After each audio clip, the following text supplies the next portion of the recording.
We set? Ready?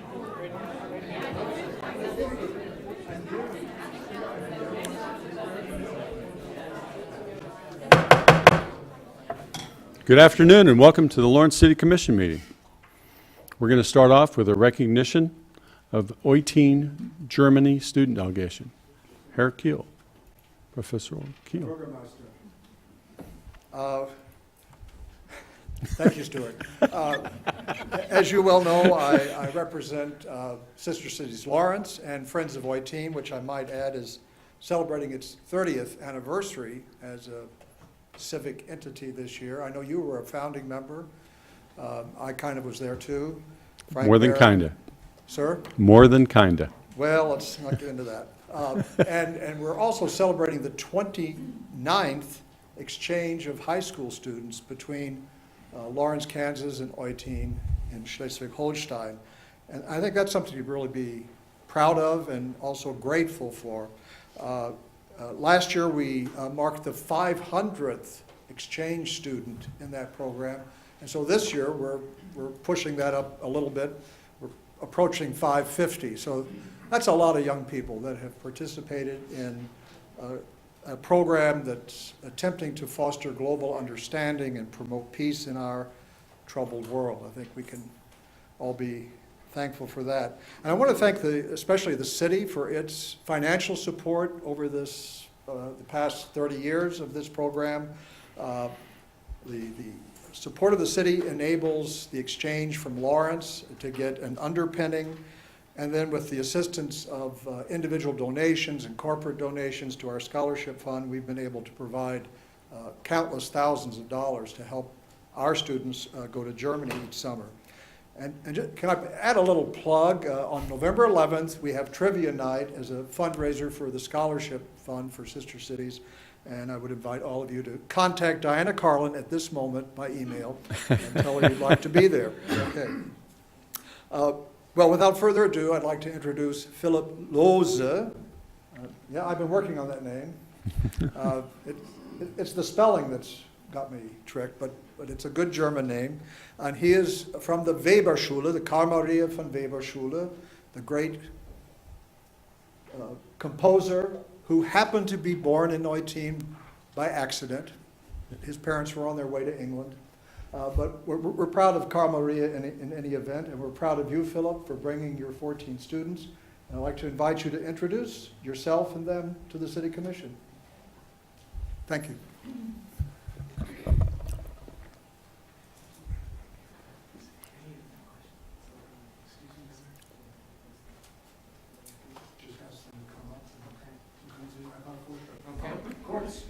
Okay.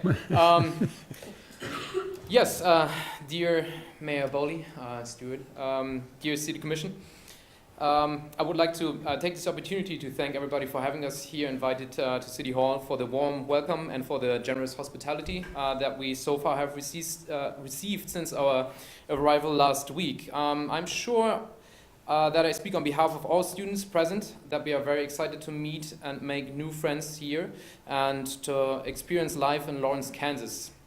It is in many ways an overwhelming experience for all of us, which most likely will have a profound and long-lasting impact on the students' lives. I would also like to take a moment to thank everybody who has made this experience possible.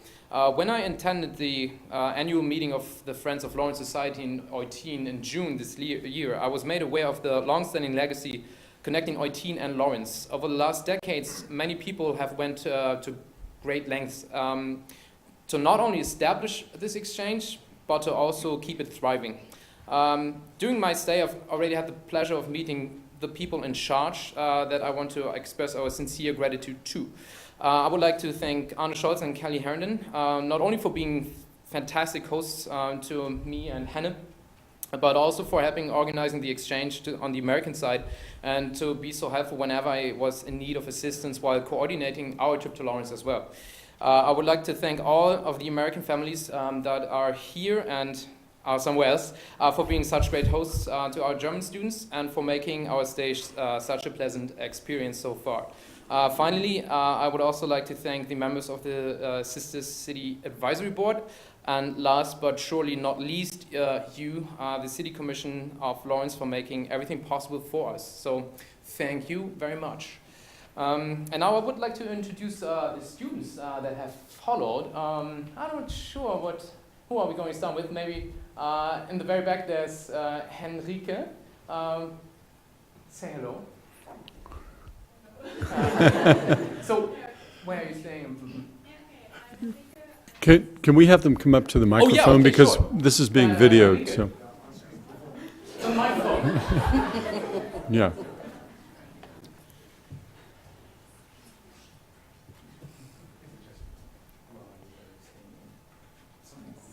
Okay. Hi, I'm Henrike. I stay also at Hörten's house, and thank you very much that I can be here. Welcome to Lawrence.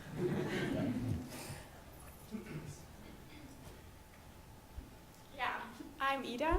I'm staying at the Rothrock's house. I'm very happy there, and also the school is very nice. Great.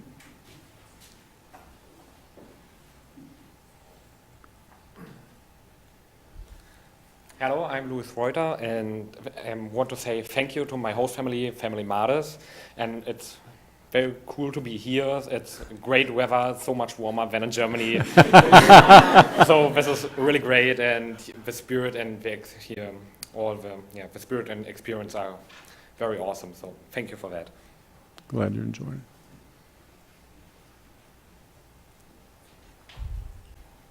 Hello, I'm Johanna Gebhardt. I'm staying at the house of the family all.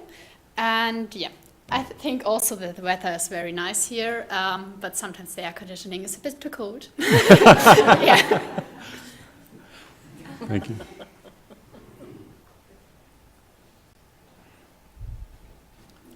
Hi, my name is Getor Rexepi. I'm staying with family Guyère, and I'm very happy to be here because all people here are very welcoming and they're loving each other so much. And that makes me very happy. And so far I've got so many experiences, and I'm so happy to be here. And I wanted to thank you for that. Well, thank you for coming.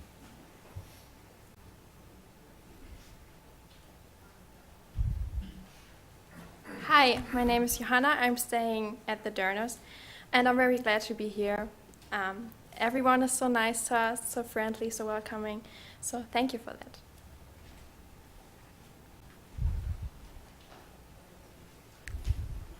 I'm Yannick Feierson. I'm also staying at the All family. It's great to be here. I'm very thankful, and I think it's going to be a great time that I will remember for a long time. I'm Jan-Peter Müller.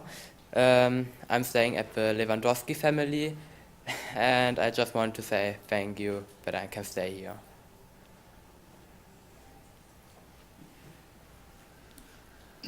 Hi, I'm Jola Gätchen. I stay with the Finkeldei family, and I'm very thankful for this opportunity, and thank you to my host family for, this nice home. My name is Katharina, and I want to say thank you for the opportunity to be here, and I met a lot of unique people, and I'm grateful that I can be here. My name is Daniel Garschke. I'm staying with the family Razak. They're just so friendly and generous, and I really like to stay with the family. It's great to be here, and I hope we will have nice 2 more weeks here. Great. My name is Paula Gehlhardt, and my host family are the Maliks, and everybody is very nice here, and I want to say thank you.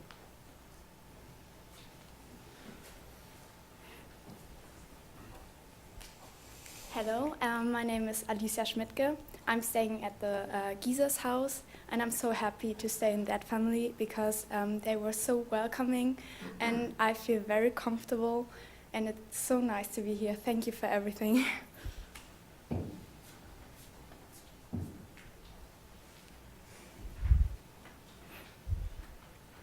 Hello, my name is Henrike Dodi. I'm also with the Geezers, and I feel like all the others so welcomed and thankful for all these great experiences. And I just want to add that I really love this great team spirit all around here.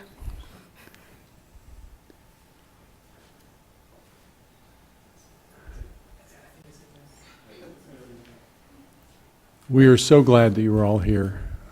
And we'd like to thank Philip for bringing them, and we'd like to thank Kelly and Arne for helping with that effort.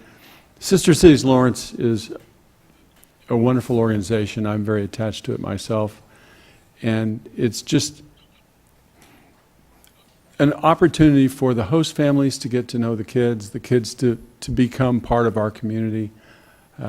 It's all good, and hope you enjoy the pizza. Thank you, Mr. Mayor. With your indulgence, we'll excuse ourselves. And Okay.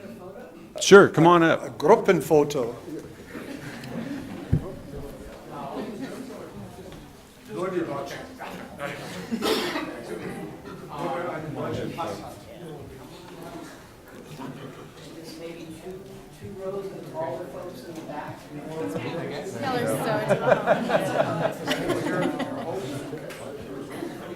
Thankful for this dais.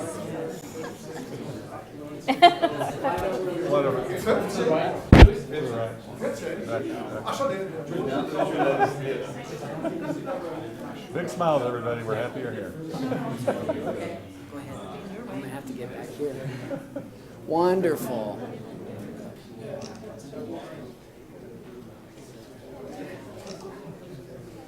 You got your hair fixed? Good. Thank you, thank you. Okay. I might Welcome to Lawrence. And just for the record, this may be the largest group that we've had, 14 students and a teacher. That's great. It's Onward and upward. Onward and upward, yeah. With difficulty.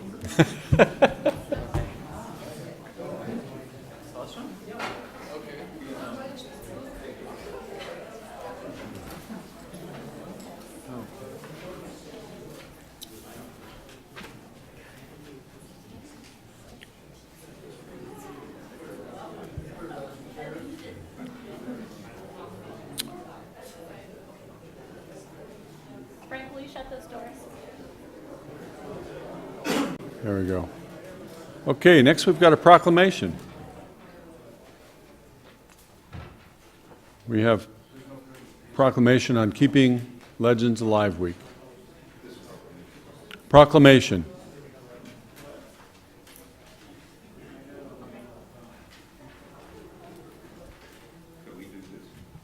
It's a proclamation on Keeping Legends Alive Week. Yep.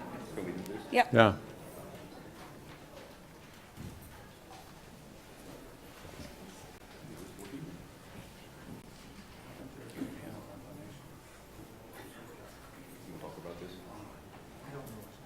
This is just the original poster there from the 26 event, and my name is Jancita Warrington. I'm the director of the Haskell Indian Nations University Cultural Center and Museum and the event coordinator, and I'm here as the representative for the proclamation. Okay.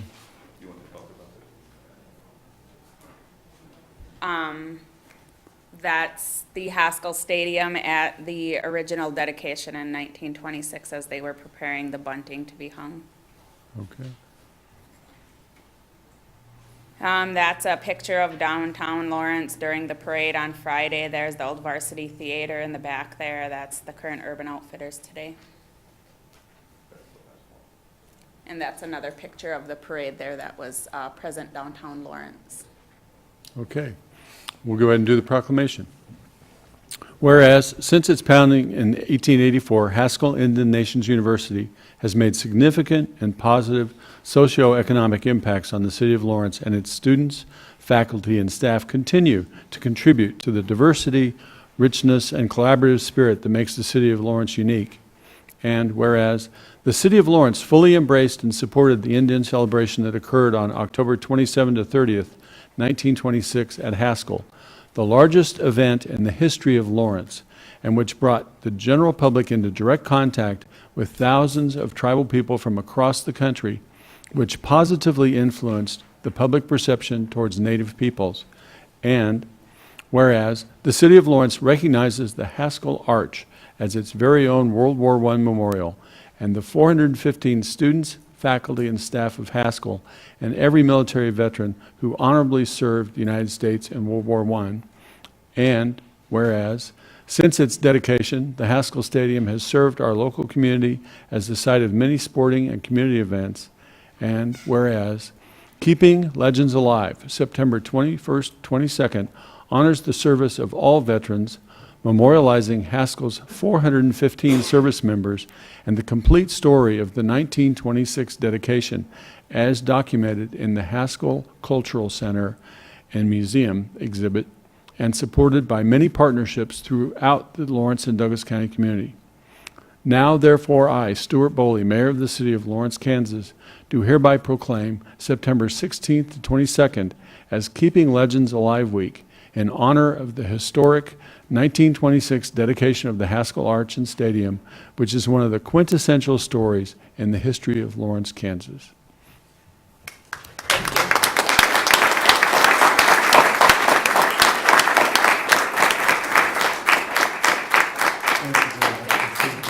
Thanks so much. Looking forward to it.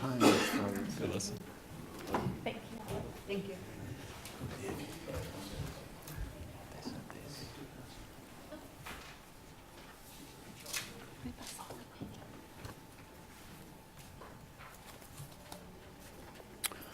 We'll now move on to the consent agenda. All matters listed below in the consent agenda are considered under one motion and will be enacted by one motion.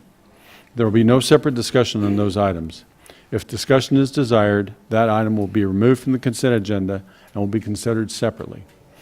Members of the public wishing to speak to an item that's been pulled off of the consent agenda will be limited to 3 minutes for comments. Are there any items that a member of the commission would like to pull off the consent agenda?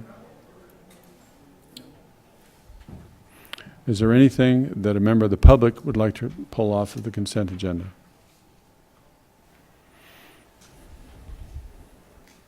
Okay. I'd entertain a motion. I move that we approve the consent agenda, including all claims. Second. We have a motion from Commissioner Ananda, a second from Commissioner Herbert. All in favor? Aye. Aye. That's unanimous. We'll move on to public comment. The public is allowed to speak to any items or issues, except those scheduled on the consent agenda or regular agenda portions of the agenda, after first being recognized by the mayor. Each person will be limited to 3 minutes for public comment. As a general practice, the Commission will not discuss or debate these items, nor will the Commission make decisions on items presented during this time. Rather, they will refer the items to staff for follow-up if necessary. Individuals are asked to come to the microphone, sign in, and state their name and address.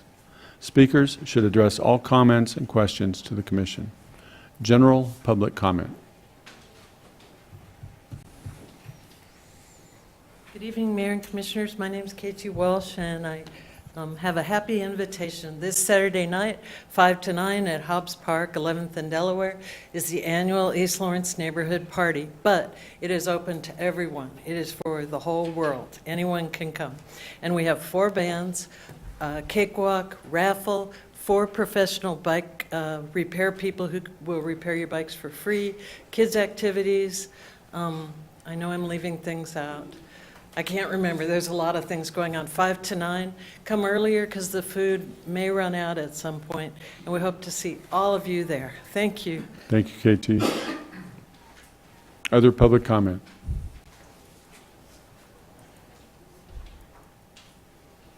This is for items that are not on the agenda.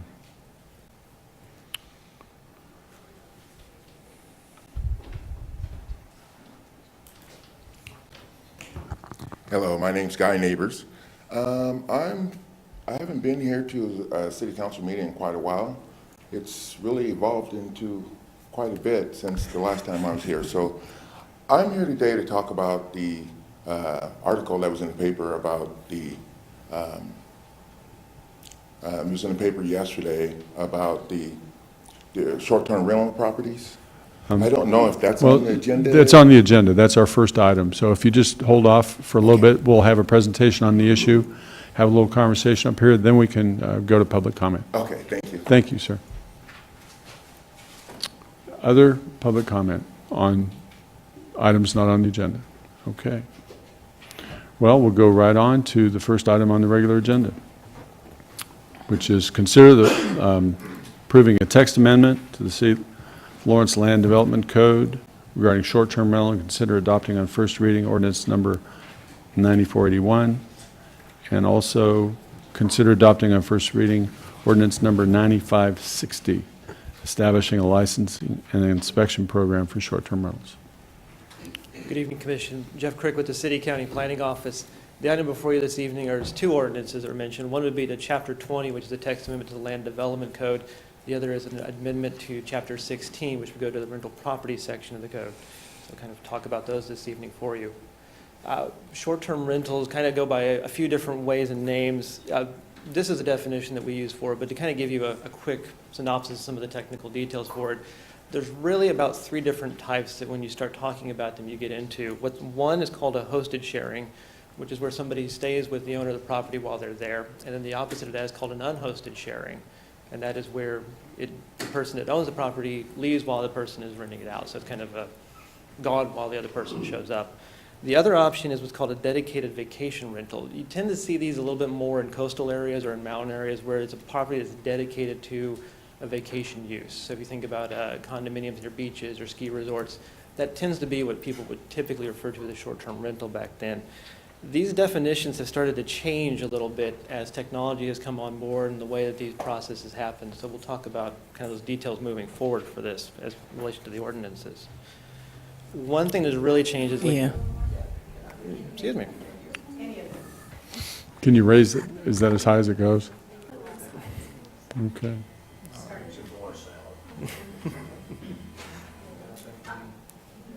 No? How about now? It's better. All right. Certainly, I'll back up again.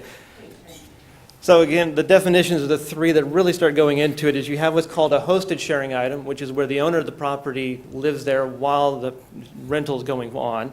You have the unhosted, is where the owner of the property would be gone while the property is being rented.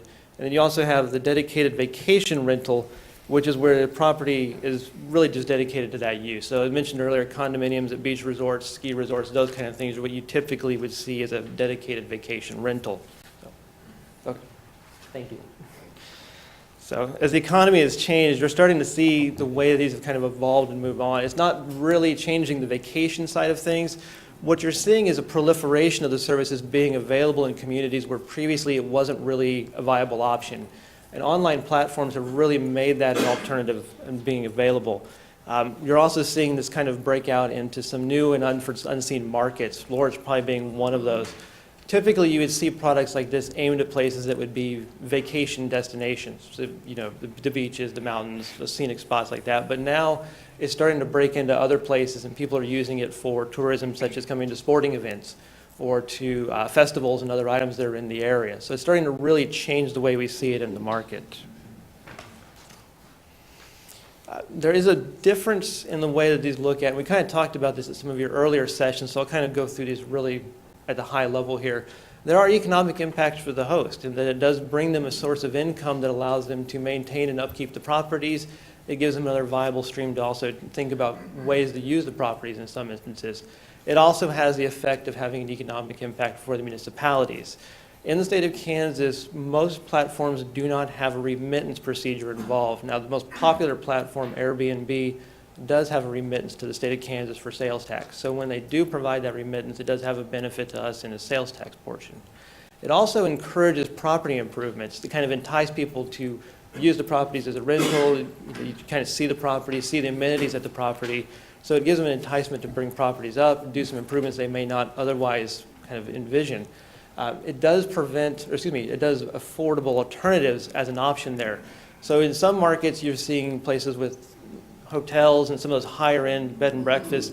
This gives an option for people that don't want those certain experiences to have availability to go into the market for the rentals too. So you have that as an option for transit accommodation. You also have what people are referring to as the authentic local experience, where they're not just seeing the commercial areas. They're not just seeing the transient, the hotels, the bed and breakfasts, those general areas. They're also able to kind of live in the neighborhoods, experience those things that people that every day in those communities experience. So going to the local coffee shop, walking to downtown, seeing the different restaurants and venues along the way. And to some people, that is a more appealing option than a hotel or a bed and breakfast would be. This does come with some issues, though. For the neighborhoods, you may have possibly a high turnover or unknown people living next door to you for some certain span of time. Some cities have also seen where this has kind of gone into a commercialization of where some of these homes have transitioned directly into being short-term rentals and only a short-term rental. So it does kind of have a little bit of a commercialization effect that some neighborhoods and cities are dealing with. It does have potential implications for the hospitality industry, for their bookings and the different rates that they need to go through in those instances. One other thing that we're trying to see is affordable housing. We're starting to see in certain markets, usually your bigger markets, San Francisco, Miami, New York, Boston, where these short-term rentals are just going strictly to that. They're coming out of the long-term rental markets and going directly into being only short-term rental items. So that's something that other markets are tending to see. I can't say that's exactly the case for us, but I did want to make you aware that is an issue some markets are starting to see. So the background on the item here this evening, the City Commission received a report back in February of 2017. It was kind of a 30,000-foot look at the item, all the details, specifics, and some of the data that we had available. In September of 2017, we held a stakeholder open house to just kind of start this process of finding out what is working, what the concerns are, maybe some things to be aware of as the process was moving forward. To that end, we also held a Lawrence Listens survey that went from the end of September to about the middle of October to just kind of get impressions and opinions on the different items. At November 14th, at your work session, we brought some of the survey results and some kind of a first take of what that might look like in the forms of an ordinance and items and details.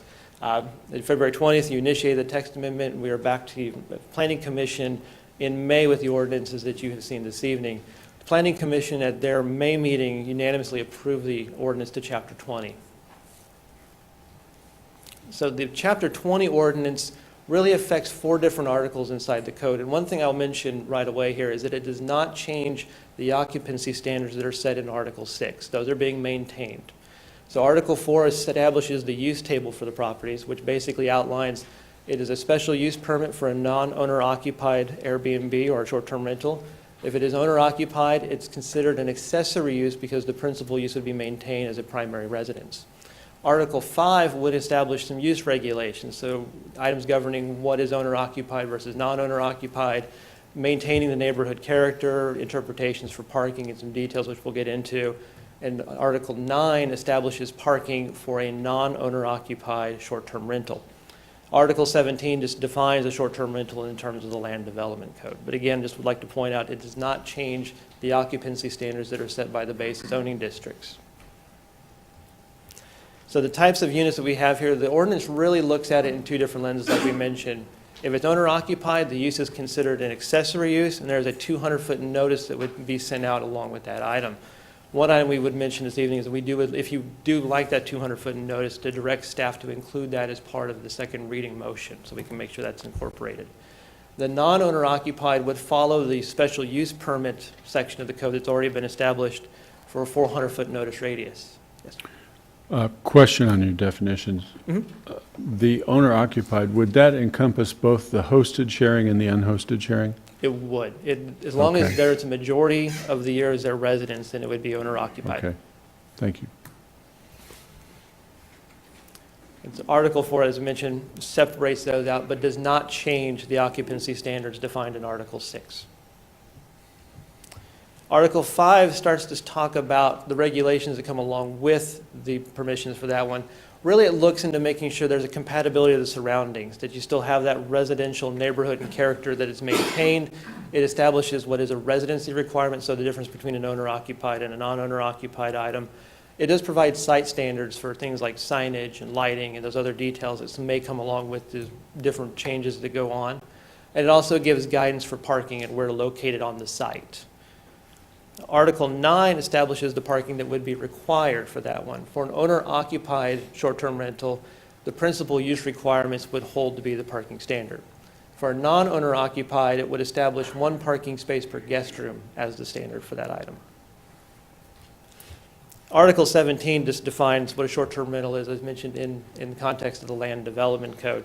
Now, there's a key caveat in the way that this looks at the short-term rentals, and it is the less than 30 consecutive days. As you go over 30 days, you start entering into a per-month rent on a long-term item.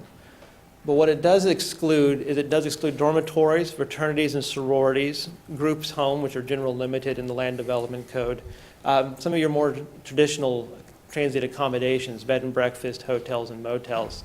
Now, the provision is in there that if somebody would want to exceed the occupancy requirements as it is today, they could site plan the property for congregate living or go through the process as a bed and breakfast and apply for that as a bed and breakfast permit. So it does it does allow them to go through those normal avenues to exceed the occupancy if they so choose. And of course, there is a licensing component that goes into, Chapter 6 and Article 13. This would establish an annual licensing and inspections program, which is very similar to the long-term rental licensing that you currently have on the books.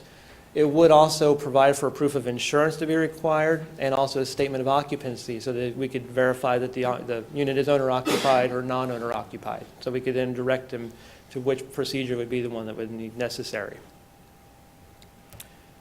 Based on this, staff does recommend the approval of the amendments this evening. I'd be glad to stand for any questions you have. Questions for Jeff? Yeah, I have a couple of them. I guess I want to start one slide previously. As I recall from our conversation when we had this as a work session item, one of the things that we were interested in is getting the short-term rental licensing and inspection to align with the long-term rental licensing and inspection, which in a lot of ways it appears this has been done, but there's a couple additions to the short-term that I have some questions about. What was the reasoning behind doing an annual inspection versus the way it is done on a long-term rental situation where it's a 3- and 6-year cycle program? I can intervene a little bit. First, I think there was a discussion about whether, kind of where the majority consensus was on the commission about this item is step one. The other thing is we believe that because of the high turnover nature of short-term rentals, that there may be more opportunity for a property to go into disrepair, sometimes by a tenant's hand, that may need more inspections versus the long-term rental. I think, so that was our perspective, but clearly it's up for discussion tonight. Okay. And then on proof of insurance, I guess the same question would apply. Why does that exist on the short term but not on the long term? I may turn to our legal counsel on that.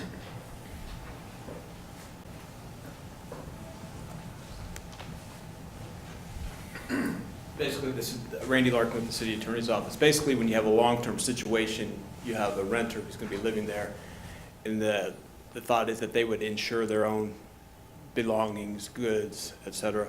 When you have something like with short-term, where it's where they're there just as a transient guest, then we need that insurance to protect the guests, because they probably won't have insurance. But rental insurance is not required, correct, under our long-term rental code? Correct. They have to have insurance on their house or whatever, but yes, there's no insurance requirements. The difference is because of the protections that the individuals would have. Do they have to have insurance on their home on a long-term?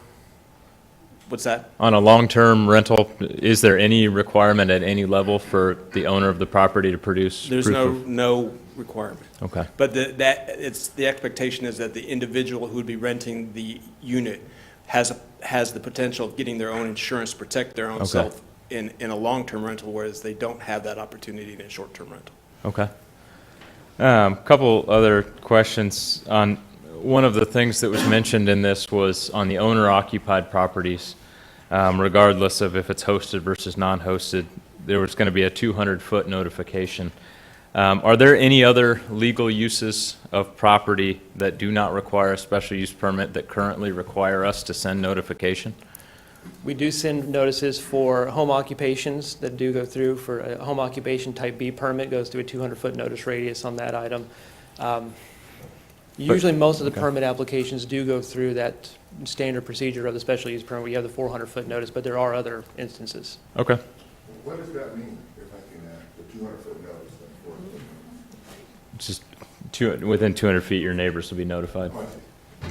And then my very last question, if you open up the actual, if you have a copy of the ordinance in front of you, section 6-13A13.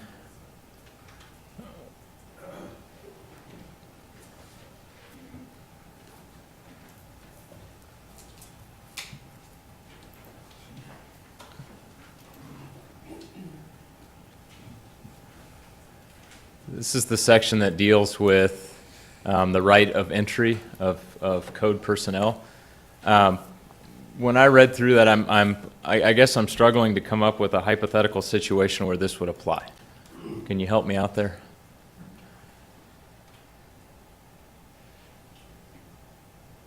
Because I think about the things that we currently inspect for long-term rentals. You know, we're looking for smoke detectors. We're looking to make sure that kitchen sinks don't leak. We're looking to make sure that entry doors are deadbolted. We're looking for all of these safety things. I'm not quite sure I understand where any of those would apply under the statement. Whenever a code official has reasonable suspicion that there exists any short-term residential rental property hazard. I mean, I don't quite understand under what premise a code inspection official would suspect that perhaps there might not be a smoke detector. I think in the case where a guest has vacated after a weekend stay and has reported mold, for example, due to some leaking plumbing, then we would have reasonable suspicion to make contact and ask to go in and investigate. Okay. Those are my questions. Other questions for Jeff? I want to go back to the insurance questions. Is there a certain level of insurance that they're required to carry? Million. It's 1 million. Yeah, that's what I thought. We were looking at the inspection schedule annually, given our conversation in our last meeting around rental inspections. Have you looked at whether or not you expect this to be revenue neutral, or kind of what that looks like? Will we be hiring a new staff member? So we feel like we can absorb currently, what we understand is the less than a couple of hundred of these in the city, and we can absorb that into our program as it sits today. One of the tenets of the existing rental license and inspection program is that it is to be, over time, as revenue neutral as possible. Each year when we provide the annual report, we do an analysis of what we've taken in and what we've expended. And so over time, the goal is to maintain neutrality so that this program pays for only this program. So it's really something that we can make some assumptions on now, but it's more about reacting over time to what the program will produce. Okay. I'd be curious, what is the staff's opinion right now of how many units exist within the city? Last best guess that we had, it was somewhere between approximately 200, 250 units, but that will fluctuate depending upon time of year and many other factors, but that's our best guess. Because on one platform alone, you have 228 right now. Correct. We do see a lot of cross-posting, though, so they'll post on multiple platforms for the same property, and just whichever one happens to be the one that gets the rental, that's just, then it disappears from them all. Okay.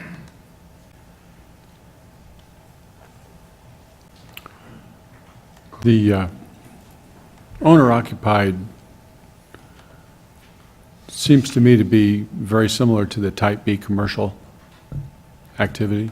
Is that an accurate analysis? Correct, I would say so. It's very similar in the notice and very similar in the requirements and the use regulations for land development code. So essentially, it's a commercial activity that can be undertaken by right? Right, it would be an accessory use as long as the structure is occupied principally by an occupant. Right. So, Yeah.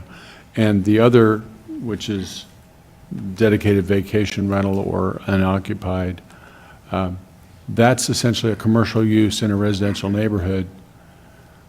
Can you think of another commercial use in a residential neighborhood?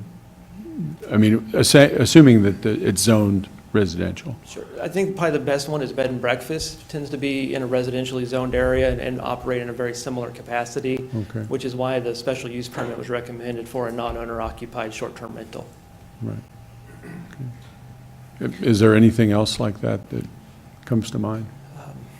There's sort of an array of home occupations because we don't specifically call out each type of home occupation. But again, those are type B, which is the owner-occupied. Correct. What I'm talking about is an unoccupied Oh, property okay. with a commercial use in it. Right. Now, I can't think of, off the top of my head, I can maybe skim the zoning regulations. Well, I'm just, yeah, okay. Thank you. There are daycare uses and things like that that Right, can okay. either be residential or more commercial. And again, that's a special use permit? I think it depends on the scope of Okay, use. thank you. How would a resident go about proving 183 days of occupancy? That's going to be tough like it is in other situations we have in the code.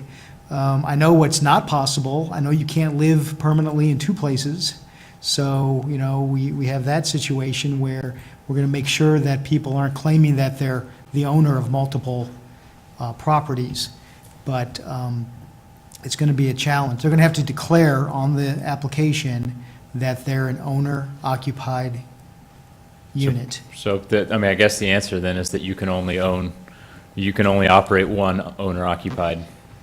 Yeah, I mean, rental sometimes it shows up in a listing or some other evidence presented by a neighborhood or something where it's, you know, you should really go check this address because they own this property as well, even if it's not a short-term rental. So there are going to be some ways that we can seek evidence in that regard. Okay. Other questions for Jeff? Or Scott? Okay, let's go on with public comment. So what I ask you to do would be to come up, tell us your name, sign in, and 3 minutes. And the clock's right over here. My name is Brad Gibson. I live at 732 Rhode Island Street in East Lawrence. And I'm here to tell you that I've watched a short-term rental property 20 feet behind my house across the alley for over 2 years. For over 700 days, I've watched this activity. And what goes on is these people come in, and they're good people, dressed nice. They come in and they go downtown, or they go somewhere. They're coming in for events. Last week it was the football. They all came back with their KU stuff on. They went and spent money downtown. I know they did. They always do. Sometimes it's a businessman, but what I observed over the years, they come down our alleys and our streets, and they love the diversity of the neighborhood. It's not Overland Park. Overland Park, there's no alleys. You don't see behind people's houses. There's no art. There's no diversity. There's not beautiful, different houses. They're all the same. And that's what they come for, and they keep coming back. And they spend their tax dollars in town, mainly downtown, because the majority of the short-term rentals are centered around downtown or the Orient. And they all come for one reason, and the bottom line is to spend their tax dollars. And we could do a study, and we could ask the people around there, how do you feel about it? And you can be anonymous, like one of my neighbors was, and said, oh, they should maintain the alley, all this traffic. If you did not know who lived there and what cars they drove, you would never know it was a short-term rental, ever. They've not had one single complaint in over 2 years. They had a letter sent in to Mr. McCullough with opinions and suggestions and accusations. Parking's the number one issue. The people behind me have accommodated parking. They got plenty of parking, and it's a beautiful place. And people pay big bucks, $100 a night. So you think these same people are going to come and pay $20 a night at this party house you're talking about? No. We don't have those kind of people in the neighborhood. At first it was strange. It's not strange anymore because I see how they appreciate our neighborhood. This is how parking should be. This is my suggestion. If you want an Airbnb, parking's the same way as it is for a rental house. However many bedrooms there are in the main house, plus the Airbnb, that's what you're required for parking. Otherwise, if you got 4 adults living there with one parking place, you put 3 cars out on the street, 2 Airbnb, you got 5 cars out on the street on one residence. Okay? I don't know where to go from here. As far as insurance, Thank you, Mr. Gibson.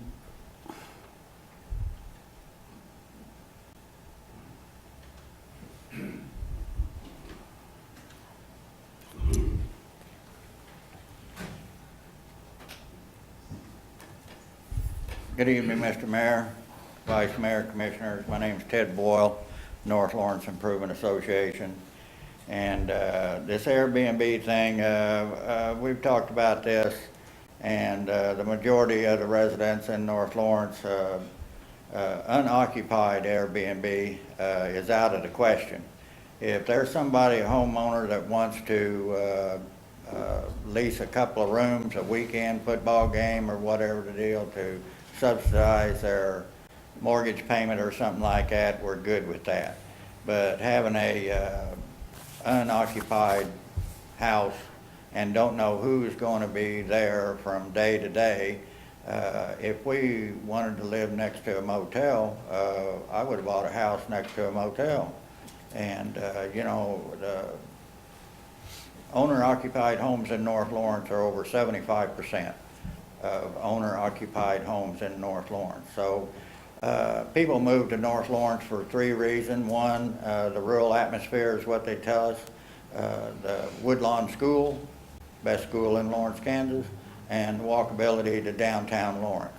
So to turn this, our neighborhood, commercial, short-term rental, it's out of the question. If, like I say, if the landlord lives there, the property owner lives there, and they want to rent out a couple rooms, power to them, we're for that. But, you know, it looks like to me that I should say, that the low mod neighborhoods are what targeted for these Airbnbs. And the simple reason is the property's cheaper to buy instead of out in West Lawrence, South Lawrence, out in there buying that. And the other deal is walkability to downtown Lawrence, Old West Lawrence, Pinckney neighborhood, North Lawrence, East Lawrence. You know, they're buying up these homes and changing them into Airbnb. And what does that do with the affordable rental that we're fighting?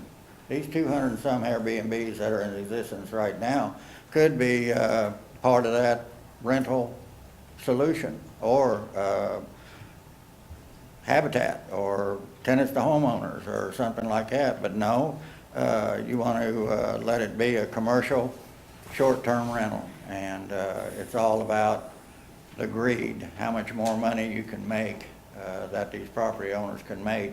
But we take it as a offensive that they're buying or trying to buy property in these low mod areas and changing them to Airbnb.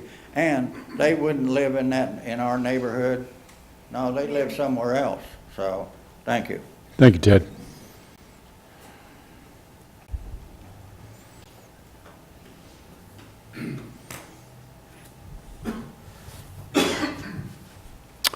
Other public comment?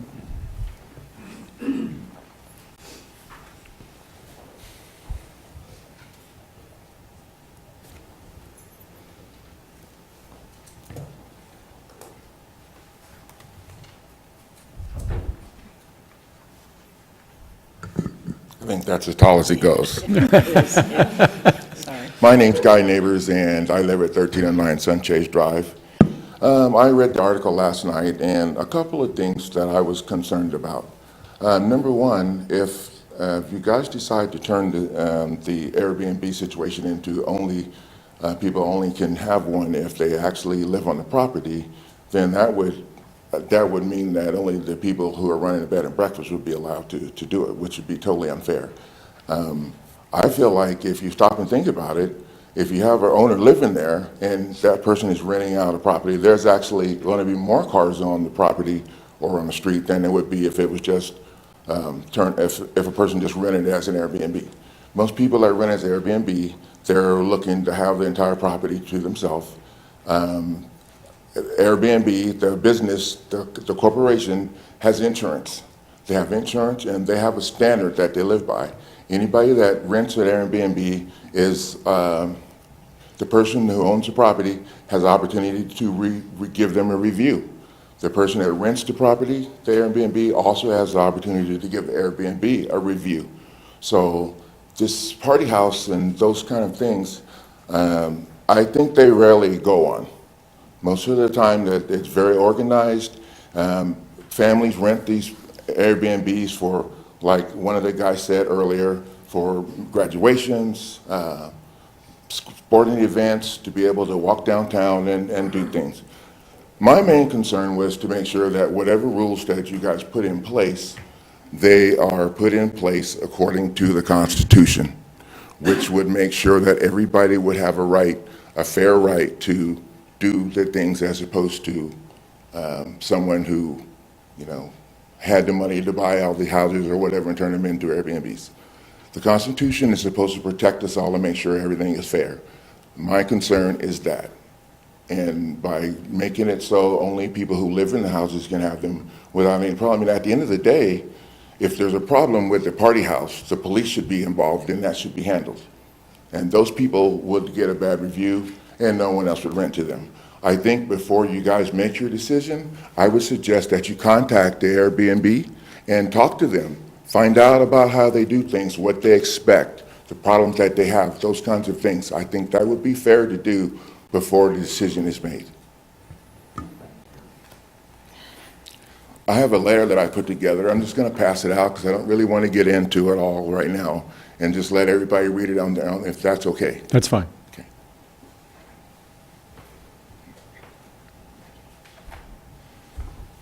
It was a short one. Sure. That I needed to. One of which was mine, but that's okay. Thank you. Okay. That's all I have to say. Thank you very much, Mr. Neighbors.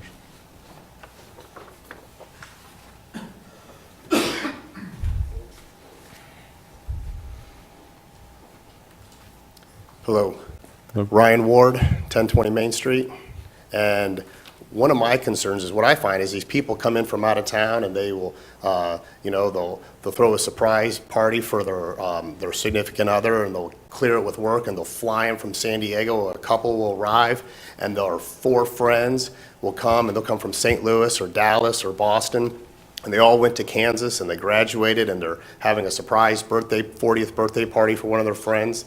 And if you have a house that has 4 bedrooms and a full basement, and you have 5 queen beds in that house, the whole point of these people being able to gather and come together, and they haven't been to Lawrence for 10 or 15 years, is to stay together and live and be in one community and barbecue outside and not necessarily have to be living apart from each other. And my concern is if you have a house that has 4 bedrooms and a full basement that has 5 queen beds, 5 couples should be able to stay there. And I don't know what the law is on what you guys are proposing, but, I have properties here in town with, single family units and that kind of thing, and you want to do your long-term, I think there should be a difference between long-term rental and short-term rental when it comes to the amount of people that can stay in a house depending on how many bedrooms are in the house. Thanks. Thank you.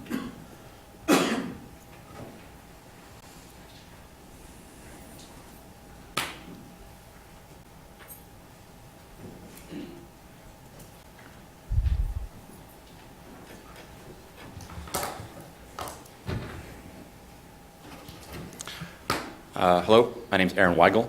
I've read through the ordinance, I think, and I'd like to ask a question. Under what circumstances would an application be denied for a permit?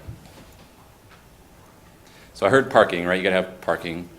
And if you have parking and you pass the inspection and you get insurance, which most people have insurance on the property, can you say no, I guess, is the question.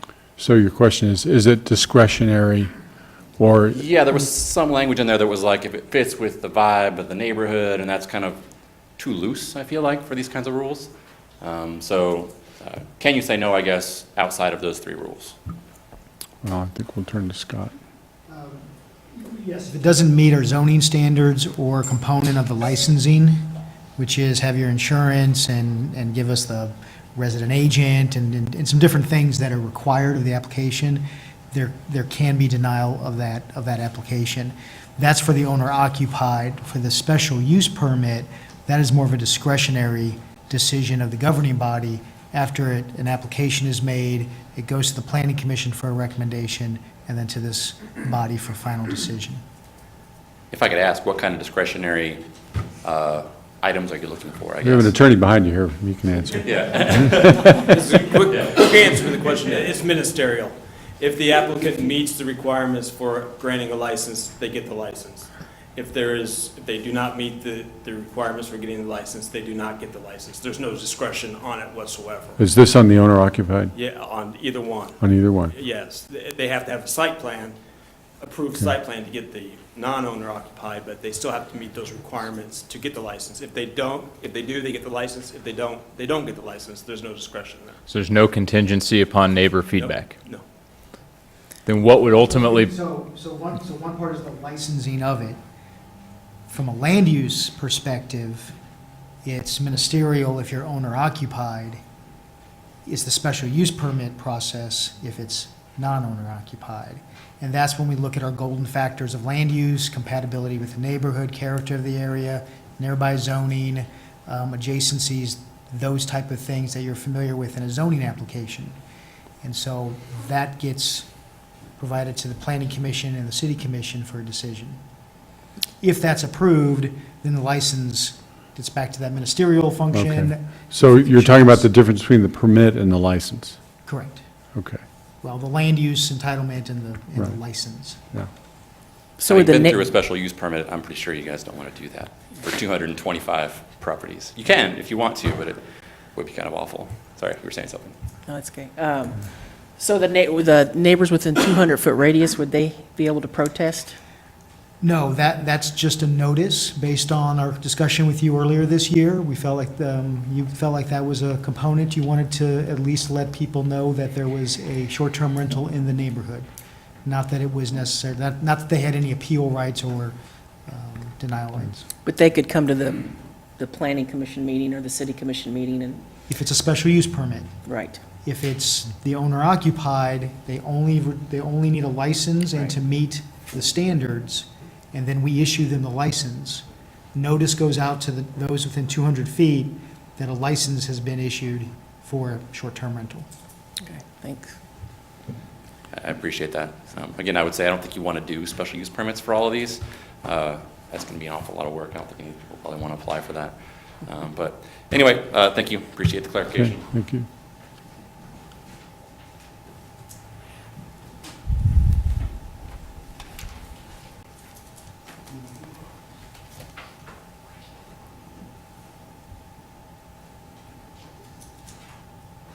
Hi, my name is Tina Santalaria, and I now live on 1303 Ranchero Drive.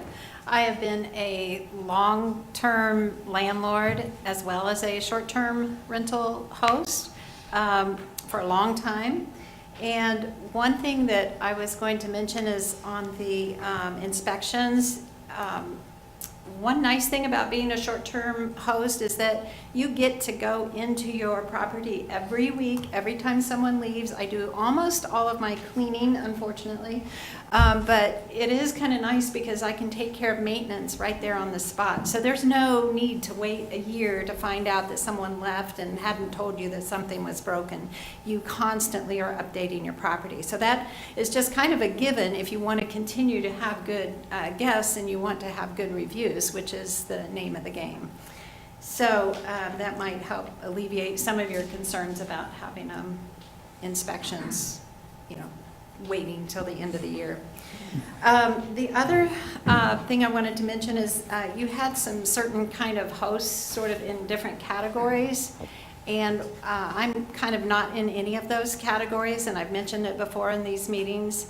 I have several properties, and I make the rounds almost daily to all of my properties. Sometimes I can only get to 3 of them, sometimes just 2.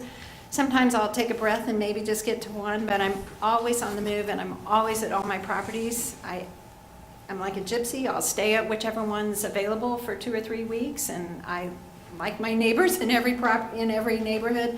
It is kind of weird, but I am a different kind of host. I'm not in another town. I'm not I don't rent out rooms in my house, but they're like my little babies, so I take care of my properties in a different way than others. So I just would want you to kind of look at individual people's, the way they do things, because that's more fair than just a blanket, this is the kind of host we're looking for. The other question that I have, and I haven't really heard anything about this, is the amount of money that the city is making with the occupancy taxes. And I'm wondering if we have a number, how much the city made last year or up to date. And I just really quickly printed out one of my Airbnb little things that, from a recent reservation. And this host stayed for 3 nights. I paid Airbnb $13, was my service fee. But my guest paid $66 in occupancy taxes, $66.52 in occupancy taxes.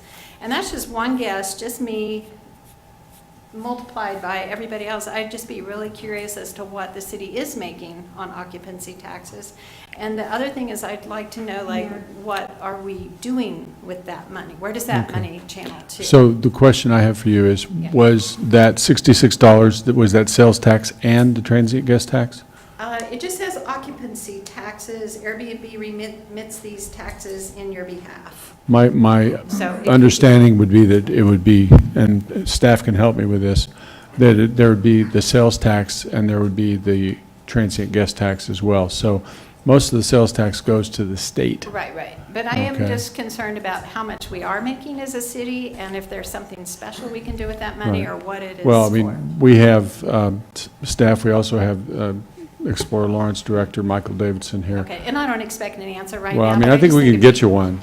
Oh, good, you do. Yeah, we can get you an answer right here. Michael Davidson, Explore Lawrence. There are privacy concerns in finding out what an individual property pays in the transient guest tax. Airbnb falls under that, but I did some digging into, we subscribe to the Airbnb Lawrence report. So in 2017, $1.695 million was collected or spent by Airbnb properties. So we took a look at what the city collected in terms of transient guest tax, which is about 1.7 million was the number. So we estimate about 4.5% of the transient guest tax revenue is coming from Airbnb properties currently, and we expect that to grow. In fact, as I said, in 2017, 1.7 million in Airbnb revenue. Through August of this year, that's 1.5 million already. So we're expecting that's going to grow probably at least 50%. Some other things, just to give you some background, the growth has been very impressive. In September of 2015, there were 44 properties on the Airbnb platform. In September of 16, that went to 84. In September of 17, 137. And in August, they had 180 active properties. So I assume they think active property is a property that had a rental during that period of time. There are more listed, but that's their number. And it's spread out through the entire city. About half of the Airbnb properties are in the 66044 zip code. The remaining are pretty equally between 46, 47, and 49 area codes. So it's all over the city, or concentrated mostly in the 66044 zip code, but it is all over the city. Yeah. So 4.7% of a million something? 4.5% we think is transient guest tax revenues coming out of the Okay, shared- 4.5% Airbnb, and what's the total number of transient guest tax for 2017? It was a little over 1.7 million, I Okay, believe. if you multiply that out, that's the answer to your question. Exactly. And that's how I came up with the number. Okay, thank you, Michael. Thank you. Hi, Tina, can I ask you a question? Yeah. I'm curious, you said that you're both a long-term and a short-term rental landlord. I'd be interested to know, is it a big profit margin between short-term and long-term, or like, do you prefer the short-term then, or do you That is a prefer- very good question, and there are times I ask myself that, because it is a lot of work. I think there's a lot of people that think, oh, it's going to be a quick, easy buck, because people do make good money in Airbnb.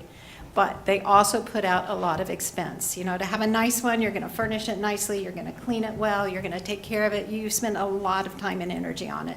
So I haven't actually put the numbers to it, but that's a really good question because I always look forward to when someone does a longer term booking. If they want 2 weeks, I'm like, oh my gosh, this is great. I don't have to clean now for, you know, every other day. So it's a good question. I don't know the exact answer to that. Can I have like 20 seconds to talk about parking since I gave up my time? I have another quick question, though. I have another quick question, though. So I think that you said you had 3 houses that you used for short-term rentals? I have 5. 5? So when you bought those properties, were you planning on making them short-term No, rentals? I only or- bought one on Barker with the intent. It was a short-term property when I bought it, and I just kind of took it over from where she left off. It's the only one I bought to do short-term. The Yeah. other ones kind of developed over time because I've been doing this a long time, and I had rentals just to support my being able to be in my house. And then Airbnb came along, so it became a little more organized and more efficient. So I I'm just didn't curious really- about No, the I never, like, decision-making just- process behind it. It was just a slow process. I do question people that, I don't want to say this wrong, but there is something called the heart of a host, and it's different than an investor. So I don't know how to explain that, and that's another subject for another time, but. So that what is did you want to something. say quickly about parking? Okay, so in parking, you had said like have a certain amount of, you know, like 1 space per every person that's there. You can even tighten that up a little bit. Like I only allow 1 car per reservation. So it's up to them where they're going to park elsewhere and they just drive in together because I don't want, and I'm sure other hosts don't want bunches of cars around their property anyway. I mean, I'm pretty tight on that, so. Okay, thank you. You can consider that. Other public comment?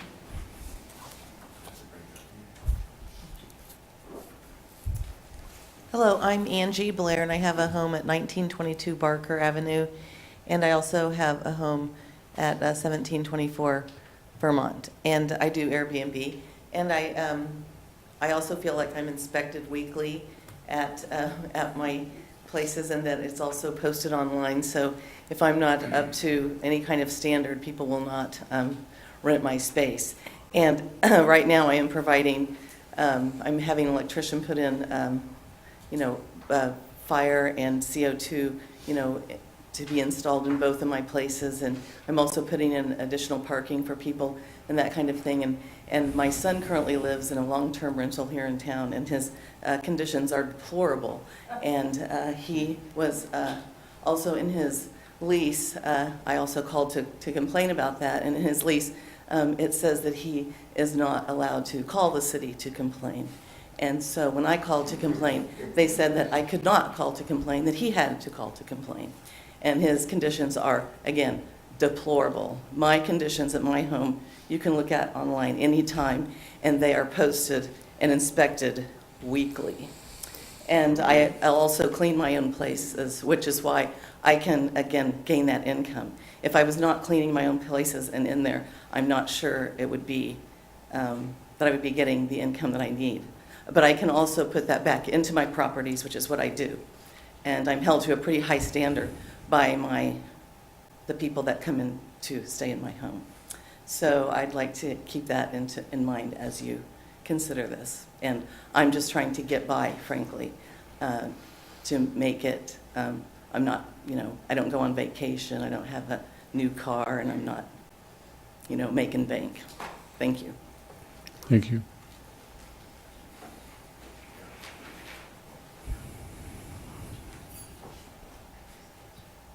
Hi, I'm Rhonda Miller. I live at 214 Lawrence Avenue. I started doing an Airbnb in April. I put about, I'm going to say 6,000 into my property to get it separated enough that they had their own separate entrance, exit, patio, and private bathroom and bedrooms. There, again, the majority of our guests have been couples that are coming in from out of state that are here for KU basketball family weekend, of course, this last weekend. Have a woman that came and stopped both ways since I'm close to I-70, so that as she was coming and going to the Winfield Festival. Just within the last week, I have been, a couple of things mentioned to me. One neighbor said to me, "I hope your son is still living with you. Do you feel safe?" Well, I feel very safe. Airbnb does a very thorough vetting of who the people are. We have, they have their license, they verify that they are who they say they are, and I can do more checks on that if I choose to. Another person said it's a shame that you're having to allow people into your home and tear it up when you have such a beautiful home. No one is coming into my home and tearing it up. There again, if anything, the home is a lot better condition because I'm doing Airbnb. People who have come in for the short-term rentals for me have been excellent. They, leave the place, take out their own trash. I've done a in-home childcare facility from that same property for 32 years. Traffic is much higher. I have the ability to take care of 10 or 12 children on some days when there's no school. So you can imagine the type of traffic there is coming to and from my residence. I've lived at one point in time where there were 6 childcare facilities on the same half block. So to have one couple coming and parking and spending the night is much preferable to those 10, 12 parents that are coming and going all the time. Plus, the background checks have been done on those people that are staying in my Airbnb, and some of my daycare parents have not been particularly desirable, but I am required to take children, regardless of what their background is. So just wanted to give you that information. Thank you. Thank you.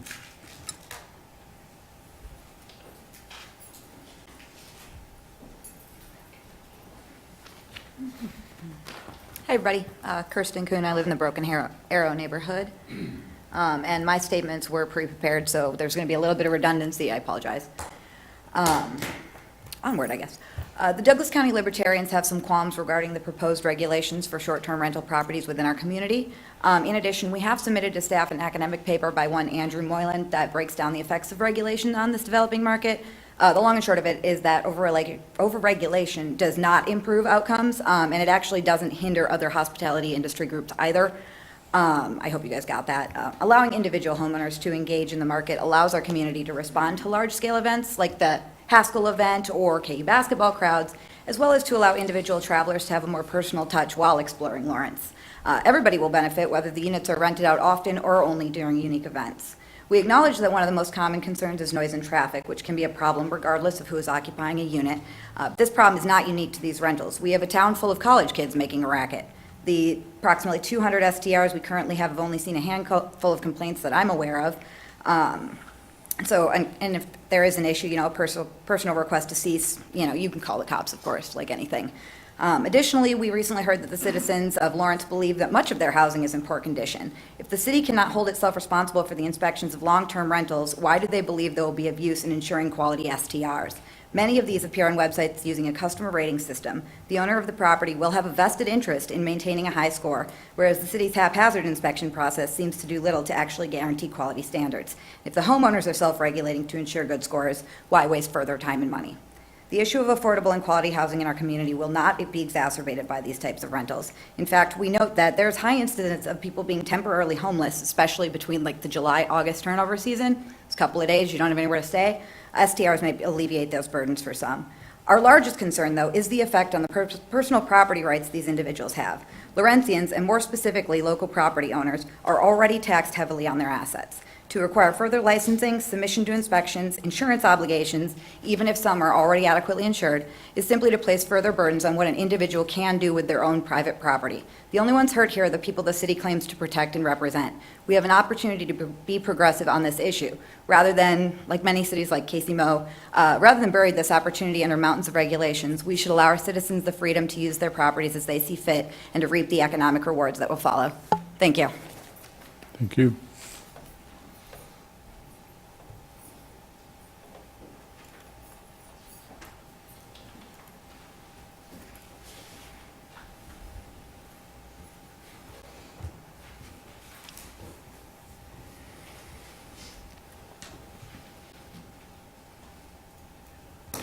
Hi, I'm Kathy Bruner, and at 1321 Raintree Place, but it's an interesting street because it's U-shaped. One arm is Raintree Place, And there were architectural awards given out for the houses on that street, and the other half of the U is Valley Lane, which, if any of you are familiar with that neighborhood, we're about 3.5, 4 blocks from KU, so it's very convenient for student housing. I would honestly love it if somebody took over the student housing portion and made Airbnbs there. The people that live there honestly are not all students. There's some people that have been there for a very long time, judging from the crap that's outside their home. And I've called the city before, and they're not well maintained. The houses are mostly cement block, and honestly, I'm a little concerned about the people that live in a couple of those houses being safe. So honestly, if anybody wants to buy that property and turn it into Airbnb, I'd encourage it, because I have friends that have Airbnbs, and they really do a beautiful job of keeping them up. Thank you. Thanks. I need the address.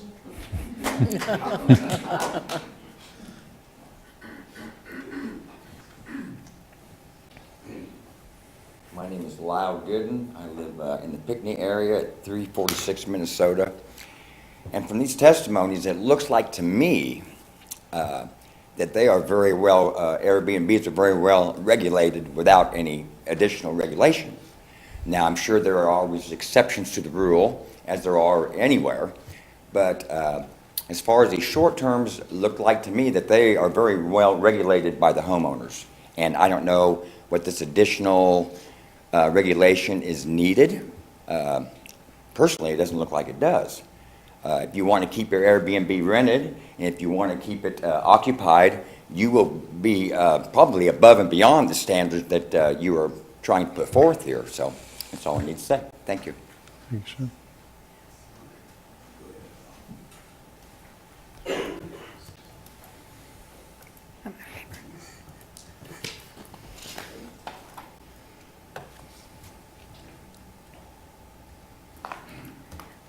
I'm Beth Osler. I own a short-term rental at 12th and Rhode Island. I also own several others in other cities, all smaller markets, and every town seems to do it differently. And I don't live in any of them, so it's all non-owner occupied. The nice thing that nobody's really mentioned about non-owner occupied is that when you don't live in the house or you don't even live in the city, you have small teams of local people that are taking care of your property. And I have a small army here of people that are taking care of the property, and I pay well. So not only are they getting paid to take care of the property, they have vested interest in taking care of it, and so do I, and getting the good reviews. So I think it's nobody's really touched on that aspect of non-owner occupied, is that it kind of takes a village for that one house. Thank you.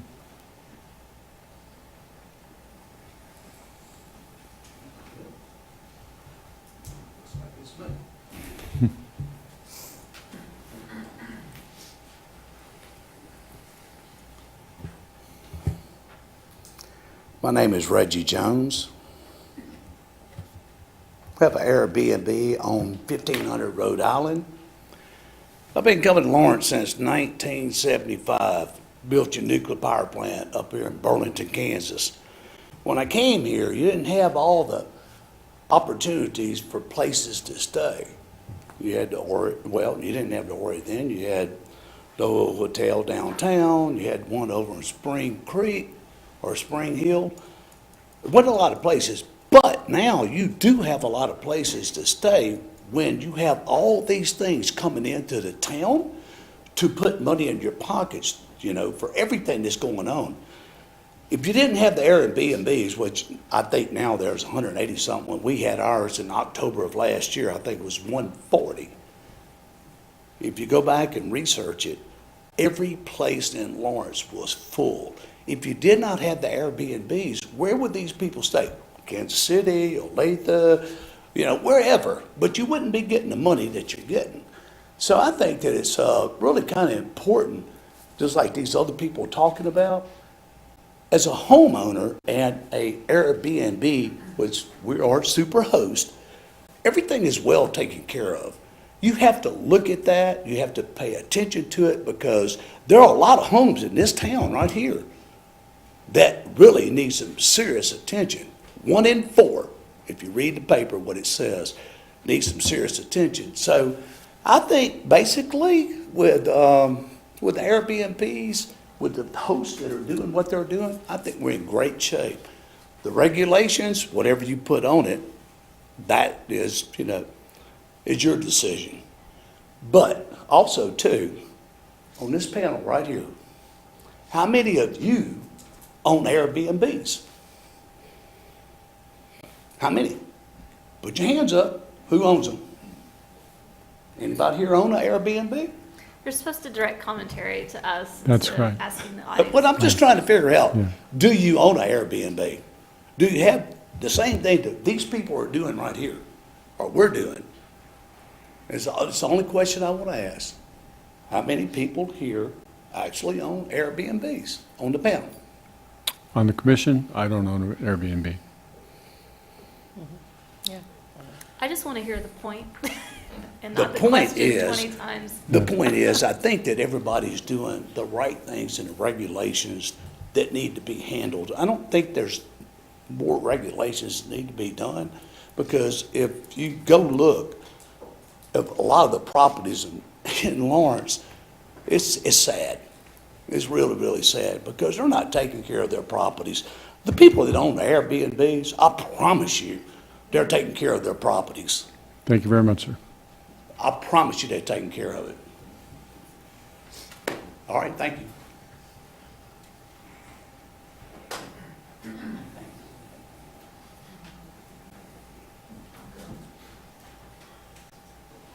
I still would like to know how many people. My turn. Hi, my name is Susan Ashley. I'm just recently moved back to Lawrence from Baldwin. I'm the virgin in the room because I don't have an Airbnb. I'm contemplating it. I'd like to retire in a couple of years. I have an alteration business in town. I moved here, bought a really nice house, 3 bedrooms, 3 bathrooms, with the plan that I would have 2 roommates. I had a roommate, my sister. She recently moved to senior housing because she couldn't get out into the public and didn't have anything to do. That's another topic we might talk about what do people do in town when you're older. So I'm contemplating this. I'm trying to live somewhere other than a box under the river because I don't have a pension. I'm a self-employed person. I've never earned $1 zillion. I've never had 4 alteration shops. I didn't think personally I could handle it. So I'd like the opportunity to have more than just 2 roommates all the time. I don't have a kitchen downstairs. That means 3 of us are going to use the kitchen. If I have an Airbnb, I don't need a kitchen. I just need something, a refrigerator and a microwave, and I'm good. And I have people coming, they'll leave. More people will come, they'll leave, but I can still have a regular roommate. I'd like to have the opportunity to do that. I'd like to not be taxed or whatever out of the opportunity. I'd like to stay here in Lawrence. I've been here since 1961. Thank you. Thank you.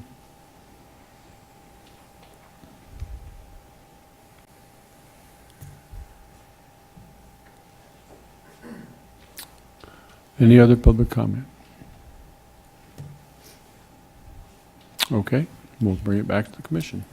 One thing I wanted to ask staff about that concerned me had to do with hearing that perhaps there's leases that say that people can't complain to the city, but then when their parent complains to the city because they're trying not to break the lease in some fashion, that they can't complain. I'd like to hear what we can do about that. Maybe that might be an offline conversation, but that's very concerning to me. That may be something we want to do some research on and get back to Yeah. the commission. Yes, please do. Okay. Comments on the issue in front of us? Well, yeah, the gentleman who had asked about who in this room owns Airbnbs, you seem very adamant that we answer that question for you. So let me tell you about my experience. I don't own an Airbnb, but a number of years ago, my mother-in-law became very ill, and as a result of her illness, was unable to maintain her home financially. And had it not been for the opportunity to do what I suppose would be called hosted short-term rental, would have lost her home. At this table, we talk a lot about affordable housing, but I will tell you from my end of the table, that conversation has been entirely too short-sighted. Our version of affordable housing has always been, how do we get people into housing they can afford? We have never had an honest conversation at this table about how do we enable people to stay in the housing they currently are in. And from my personal perspective, and you know, everyone talks about it's always been a good experience. I'll tell you honestly, I've had a very public, terrible experience with Airbnb. But we have had 152, I just looked it up, she has 152 reviews, and in 152 experiences, I can think of one negative. So, you know, when you're talking about the percentages there, that's pretty good, 151 out of 152 positive. But the point of this is, we need to be very careful with our conversations about affordable housing being too short-sighted and focusing only on how do we get person A into a home they can afford. When the reality of the situation is affordable housing is far greater than that. It is how can we maintain housing for people who are currently in it. And so, Susie, was that your name, the alteration? I'm so grateful for you for speaking because you represent to me that my impression of Airbnb's effectiveness in that exact scenario. You're an individual who doesn't seek to own a rental empire. You don't seek to turn an entire street into what we've seen in San Francisco, where entire streets are bought up for the purpose of Airbnb. Your function is to stay in your home. Your desire is to have a nice home that you frankly otherwise may not be able to afford without additional income. Then I will tell you about my experience as an Airbnb guest. I began my interest in Airbnb about 6 years ago. I had a newborn child, and my brother was getting married. And my child had a lot of difficulty at night with volume control, we'll say it that way.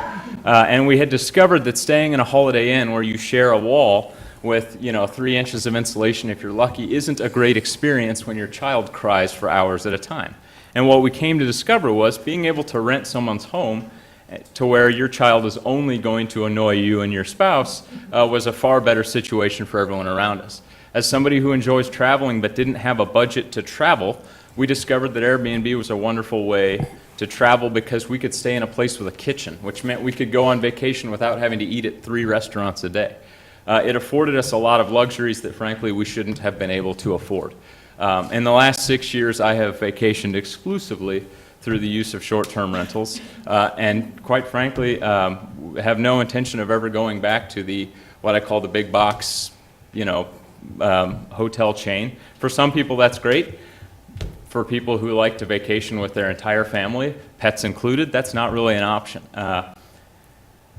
I'll wind down just by saying, when we first had our conversations about regulation, I gathered that I was far outnumbered in my opinion. And I'm willing to play along and compromise on whatever values we need to compromise on. But at the time, the comment I made was, perhaps our compromise is we look at what we do for long-term rental registration and we try to mimic that. And I felt like when I left that work session that was the vibe of the group.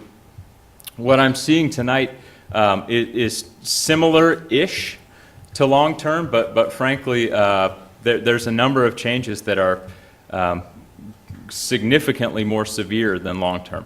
In 10 years of owning long-term rentals, I have never had anyone with the city ask me anything about insurance on my properties, ever.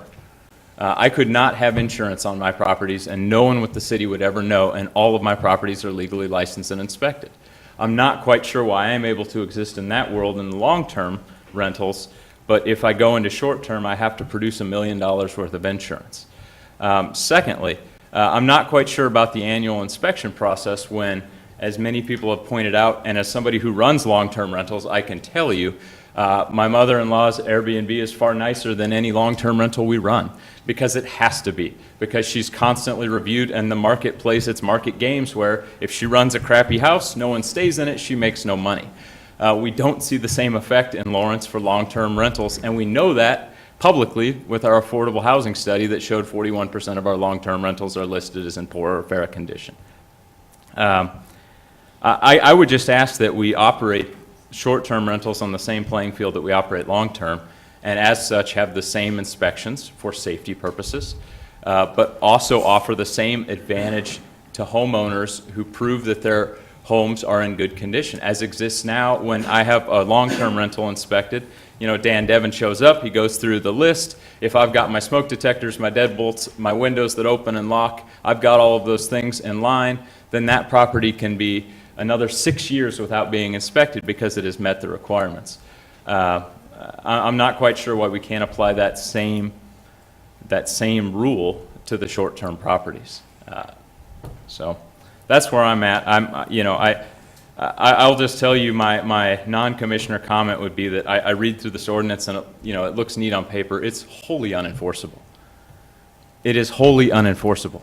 We currently have short-term rentals. We currently have an ordinance in this community right now where short-term rentals are unlawful.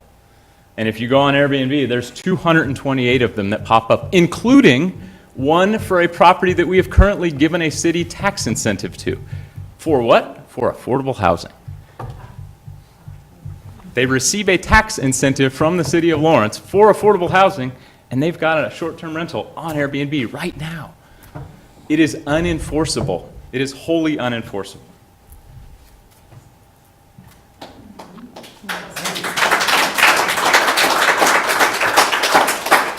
I want that tax incentive also. Other commission comments?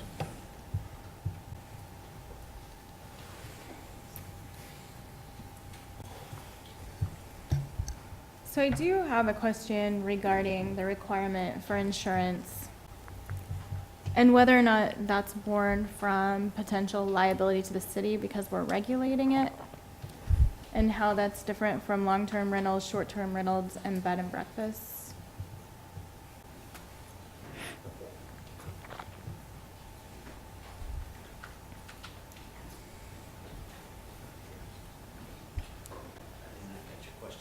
Okay. I'll try to remember how I asked it. So I'm just curious in the requirement for the policy of $1 million, whether or not that's born from liability of the city because we're regulating that, and then how that... No, Okay. that's for protection of the tenant. So then how is that different from long-term rental, short-term rental, like Airbnb or whatever, and a bed and breakfast? Do we have the same requirements for all of those? Not for, there has to be someone staying at the home for bed and breakfast, and then for the long term, we don't have the similar requirement. I don't know why that was. I think there was a compromise there. The reason for this is because, like I said earlier, for short-term rental people that come in as a transient guest, they're not really able to buy insurance or protect anything, whereas someone who has a long-term rental can get renter's insurance and various different things like that. So do we require that of hotels and B&Bs? We don't regulate hotels. And B&Bs, we only regulate them to the extent that they have to have a site plan. Okay, thank you. Excuse me, sir. Sir, please control yourself. We're having a conversation up here now. Yeah, the insurance part, I'm kind of iffy about myself, since we don't require it of other entities. But just to go back to Matthew's, one thing Matthew talked about was never having a discussion about how to keep people in their home. I would disagree with that, because I attend so many community meetings and the Affordable Housing Advisory Board, and that is a very big topic of discussion as to how we're going to be using some of these funds that we're going to be getting from affordable housing to keep people in their homes. So it's a very big conversation that's going on in this community right now. Granted, we haven't, you're right, we haven't had a detail up here. We haven't had a detailed conversation about a lot of different subjects, but it is occurring in this community. The one reason one of the reasons that I do like the idea of having some level of ordinances for regulations for the short-term rentals is I look at it too as a protection for the neighborhood groups that are in our community that I've had many conversations with those groups, and they are concerned about short-term rentals taking over the neighborhood. And so I think as long as we have some basic regulations that helps protect some of that, then I'm for that.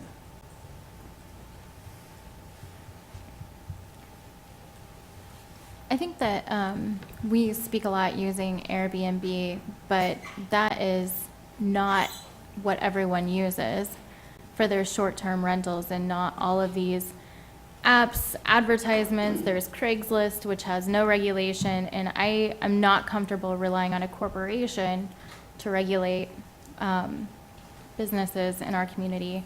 Additionally, we can't make the assumption that that business, that corporation will always be in existence or will always be the playing field on which most of these arrangements are created, particularly if the guest tax coming out of that looks different from if you use Craigslist, for example. So I'm hesitant to say, that I don't think that our city creating regulations, I think that that's essential because we can't count on that single entity to regulate the quality and the pricing and the insurance that we're getting, that not insurance in the term of the $1 million insurance, but the insurance assurance that our community is providing safe space, that we're doing due diligence in regard to those safe spaces. I don't think it's perfect what we have here. I think there's definitely a continued conversation to have around the insurance. And I think that the special use permit in non-owner occupied spaces is an opportunity for neighborhoods to have a voice in that, but also an opportunity for the property owner to be heard as well. I think that sometimes we become a bit xenophobic about folks we don't know coming into the community. We use a lot of words like those people, these people, and I think that sometimes we don't give that a fair shake either, because we are contributing to our broader community and the sense of community. So I'm thankful for this starting place. I definitely hear the conversations around insurance. Regarding enforceability, it is what it is to some extent. I hear you when we don't have any regulations whatsoever, and you're talking about a property with incentives for affordable housing that has an Airbnb on there right now. Those are questions that we have to ask, but without any kind of regulation, we have no say in that whatsoever. We do have it's banned. Fair. Currently, there is a very strict regulation currently that does Yeah, not. none of work. these are complying with our. Right. Yeah, none of them are. Right, it's a land use, and the Right. land use isn't allowed under current code, which is Right. why we had to get into the development code to allow it as a land use. But, So, if I may just further discussion of enforceability, we've got over 18,000 long-term rental units licensed and enforced right now. We've had to go to court on some of those. We've had to enforce short-term rentals. It's complaint-based, and we have had a handful of complaints over the last couple of years, and we have worked with owners. I think the majority of them have backed off of the land use, knowing that this discussion was coming. So we think we have an enforceable ordinance. There's some challenges with the owner-occupied, but That was going to be my question, is in my experience, one of the ways in which long-term rentals get triggered at that city as being, identified as, hey, we have this property, and every 12 months, the person who pays the water bill changes. We have the feeling that this may be a rental price. I don't want to say your job is easy, but it seems easier to identify a long-term rental in a community versus an owner-occupied Airbnb.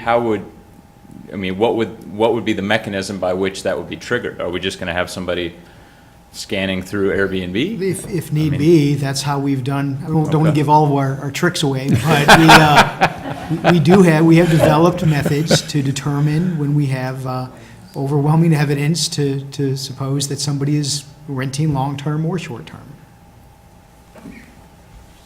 I want to make sure that someone looks into this property that's getting tax incentives Is that an extra ordinance that we need to look at creating in the future that adds to agreements, our performance agreements? That if someone receives this tax incentives, that they are not allowed to do short-term rentals? We're not going to be able to answer that right now until we research the specifics of the incident. I just want to make sure that we look Yeah. into that, though. We can do that. Yeah. Other comments? I mean, Jeff? I'm sorry, I just want to speak to that real quickly. That, you know, there can also be affordable short-term rentals for families traveling and things like that. So I don't want to make a blanket statement that that's not okay. But I think it's definitely something to ask questions about. Well, he made it sound like it was about properties that are getting tax incentives to be affordable housing. So I assume I'm not that we're trying to looking do- at I'm not long- trying well, to let me create a finish. witch Let hunt me here. finish. That I'm talking about long-term rentals is what I'm talking about. That's not trying to preclude anything else, just, I think that's our intent when we practice, or pass those incentives. So my point was only to deal with the unenforceable nature of it. Even when we have properties that are big time under the spotlight, they're receiving large tax incentives from the city. And, I mean, this isn't done covertly. But we haven't actively went out and tried to enforce our regulations at this point. We haven't done that, right? I mean, you've backed off on that because we've been going through this conversation. Because you recognize Yeah. that you want to have this discussion. Yeah. So, I mean, to Yeah. use To that say as it's wholly an argument unenforceable, I is- think Yeah. that's just, Yeah. that's Yeah. grandiose. I really Yeah. do. And, you know, as a former compliance worker, I think that there are things you can do if you're interested in obtaining compliance. I wanted to, If we took that same position with traffic enforcement, I think we'd have a number of things that we could argue were unenforceable. I wanted to circle back to what Jeff Crick was saying. You mentioned in your speech at some point that we need to add 200 feet to the ordinance that we read off, but is that actually written into the ordinance that's going to be No, read here? or- in error, we didn't place it in this proposed ordinance for you. We intended to have a section on that 200-foot notice. It's not in what you have tonight. If you. So it's just a section, it's not the ordinance that we're going to be reading off the action tonight. We don't have to worry about adding 200 feet. You're talking about an If you get to a amendment. motion that adopts the ordinance, part of your motion should contain the addition of a standard for 200-foot notice on the licensing.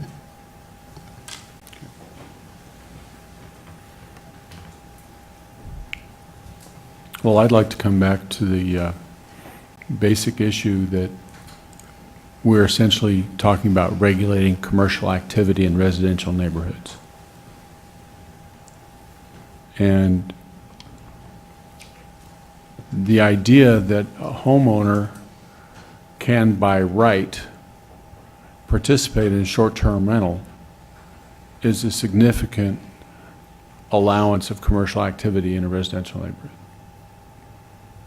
And that would accommodate the owner-occupiers who are interested in obtaining some income from their properties. I think everyone on the commission pretty much supports that. The next question is, what about the homes that are not owner-occupied? And that intrusion of commercial activity into a residential neighborhood, as Mr. Boyle has pointed out, is not really compatible with our goal for where we are in our strategic plan with neighborhoods.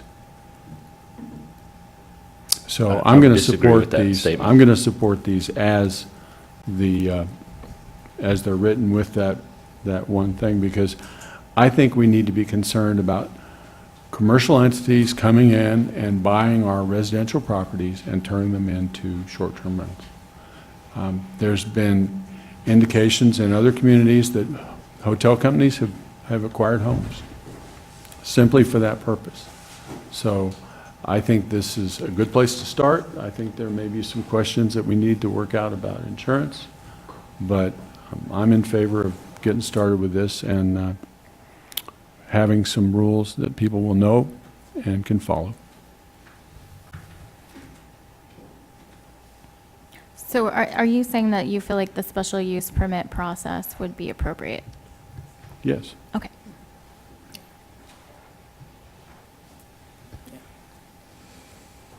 I know that's been a concern that I've heard from other, even hotelers here in town, that they're hearing about Marriott's or all the big name companies coming and buying neighborhood properties. So if you've got a commercial, predominantly commercial type company that buys up residential property, I think there is something to think about there. Is that what you want in your neighborhood? To have properties owned by these larger corporations and running it as a residential property? If it means they fix up dilapidated properties and make them safe.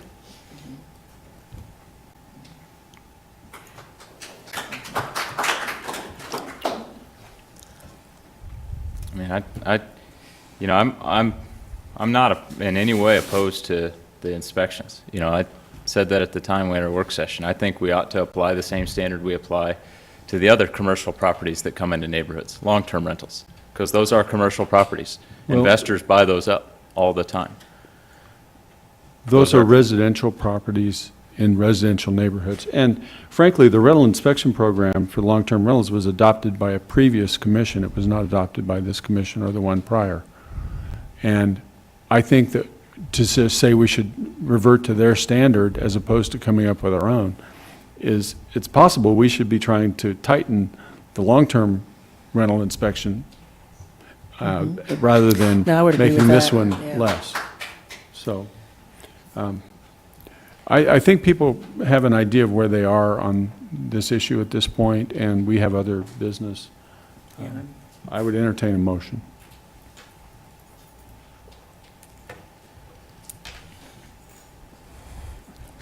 I would make a motion to approve a text amendment, TA-18-0079, to the City of Lawrence Land Development Code regarding short-term rental, and adopt on first reading ordinance number 9481 and ordinance number 9560, if appropriate. And there was the amendment In that the Scott amendment. had. In the amendment? For the 200-foot notice. Yes, in adding the 200-foot use to the text amendment. Is that right? Yeah, it'd be a 200-foot notice on the, I think, the licensing ordinance. When a property is licensed, notice will go out Yeah. to those. So it's a 200-foot notice to the surrounding properties And within. 400 to. For owner occupied. For owner occupied? We'll get it right when we bring it back Okay, to you on so- second reading. So you've got the intent of that motion? Okay. We have a motion from the Vice Mayor. Second. Have a second from Commissioner Soden. All in favor? Aye. Opposed? Nay. So it's 3-2 in favor. Let's take a break. Okay, we're going to take a 10-minute break.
go ahead and start with the second item now.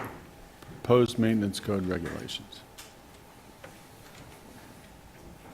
Good evening, Mayor, Commissioners. Brian Jimenez, Code Enforcement Manager for the city with Planning Development Services. I'm going to apologize for my voice and throat tonight. I'm allergic to ragweed, and it's terrible right now. So I might struggle through this a little bit, but hopefully not. Tonight, you're taking into consideration of Ordinance 9563. It'd be the adoption of the 2018 International Property Maintenance Code as amended by staff. To give you a little background about this code, for those who haven't been on the board when we last adopted the 2015, this is part of the International Code Council family of codes. We traditionally take this before you with all the other codes. But there's a couple things that we've been working on at a pretty good clip that we wanted to try to get adopted as soon as possible. And I'll talk about that, specifically the parking and storage of RVs and boats and trailers. And then there's an egress issue in basement windows that we found out with the expansion of the multifamily. Like I said, the code's adopted every 3 years, so next edition would be the 21 code. The property maintenance code is the code that regulates property maintenance conditions, minimum standards for all non-residential and residential properties throughout the city. That's what our rental licensing long-term is based off of. That's what our tenant complaint inspections are based off of on housing. That's what our tenant complaint on property conditions overall is based on, straight from the property maintenance code. The 27 standards of the rental long-term that is in that ordinance is taken mostly from this code. So it regulates yard conditions, which we already have. It regulates the interior and exterior of structures from anything from mechanical, plumbing, heating, windows, siding, trim, foundation walls, roofs, pretty much everything that you can imagine that might become a problem. As I mentioned, it's adopted every 3 years, and we're here a little bit early. I think the rest of the ICC codes will come before you in the next several months. So I'm going to jump right into the changes. We have a memorandum that I identified, highlighted, with a short summary for you. It's also important to note, attached to that is a PowerPoint presentation that Sheila Stogsdale, our former employee that retired last spring, took to the Planning Commission in April of 2014. The original thought was we were going to put the parking and storage of RVs and trailers and stuff in the development code. As we got deeper into it, we quickly realized it's really a property maintenance issue, how you maintain your property in regarding to those placements of those type of things. We don't have anything right now in the code that regulates that. So it's really important that we get something in the code, and I'll talk about all of those things here in a little bit. So I'll just start off from the very beginning. Some changes. Notice of appeal, it's already there. We just added 4 requirements to mimic the building code notice of appeal. We like that language. As it is written right now, you can simply just write me a letter and say, I don't like what you said or what I cited. I want to appeal it. Well, tell us why, who you are, what's your investment in this property, et cetera. We also shortened the timeline from 21 to 14 days to be in line a little bit with a shorter timeline. We believe you get notice from us, 14 days should be enough time for you to know if you want to make an appeal to the Building Code Board of Appeals. That also helps us initiate enforcement after that time frame quicker, so it's a benefit to tenants if we have a little bit shorter time frame. We added 34 new definitions, and that's a lot. What happened is when we started adding new code language regarding storage and parking of vehicles, we started using terms out of the development code, and we quickly realized that we needed a lot of new definitions. The vast majority of those 34 definitions are straight from the development code or a close cousin of those, minus a few tweaks here and there. Some noteworthy ones, heavy equipment, we identified that. And I think it's important to note, anything that I'm proposing new to you tonight is because we get complaints on it. We feel it's a big enough complaint that throughout the year that we need to regulate it because it's really about property maintenance conditions. So we identified heavy equipment. In the definition section, it just tells you it's construction equipment of all kinds of variables. You can have it on your property if you're actively using it to improve the property. So we don't want you to store a Bobcat on the driveway for 3 months and it's not being used. So that's a new addition to the code. We identified lawn and yard equipment. That's an exception that you can now have on exterior property conditions storage. we figured if there are people out there that may not have storage for a lawnmower or something else that they use their yard maintenance in. If it's yours, you're using it for your property, it's not commercial access, it's not 5 lawnmowers that are not operable, we don't care if that's stored outside. We changed the motor vehicle a little bit because we also added definitions of recreation vehicles. We wanted a little bit difference between those two. And here's a big one that we do get quite a few complaints on, the portable on-demand storage, often referred to pods. We identified what those are, and we also added some code sections for a single-family and duplex application, and then for a multifamily use. A lot of times we get pods complaints when someone puts one in their front yard for months at a time, and they don't do anything with it. So I'll go in more detail when we get to that code section. Then we, importantly, we define recreation vehicles small and large. A large one is over 20 feet in length or 8 feet in height. A small one is less than that. Another complaint that we get quite a bit on is the use of tarps. We've all seen them, the blue, bright ones typically. People use them for applications that never go away.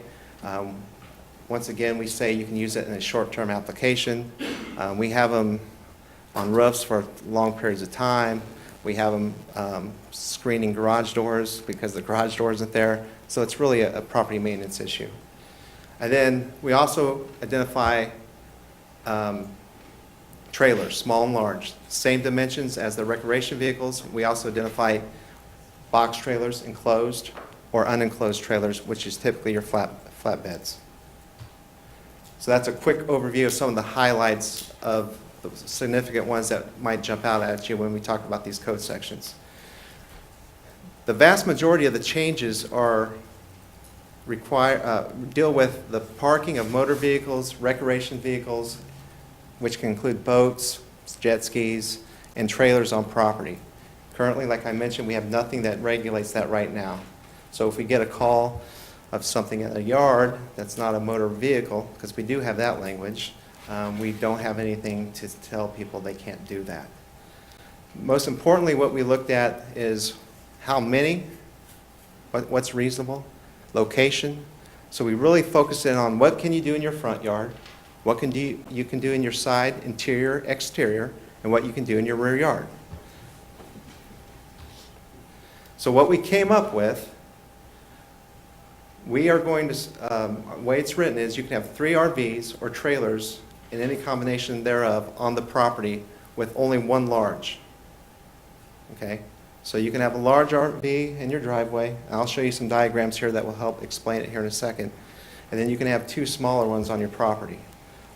We feel that's pretty reasonable. I can tell you that I took a call yesterday from an employee of the City of Olathe, and he asked me, "Where's your RV code at? I want to look at it for reference." I go, "We don't have one. It's coming." And he further told me that Olathe is the only city in Johnson County that allows storage of RVs and boats on the front yard. So they're pretty strict over there. I'm not saying we want to be Johnson County, just giving you a little bit of perspective of what they do. So like I said, maximum of 1 large RV or trailer per lot. We also put a provision in that says if you have an unenclosed trailer, those small flatbed trailers that a lot of people have for various personal uses that are 6 feet or less, or 10 feet in height, or excuse me, 10 feet in length or 6 feet in height, you're exempt from the total number of our recreation vehicles or trailers that can be stored on the property. Here's the first diagram. You guys might be able to blow it up there. This will be in the code. We have 5 diagrams that, let me see if I can increase the size of that up. Might be hard to see. I'll walk you through it real quick. Porter knows how to zoom in on them. You know, zoom in on this.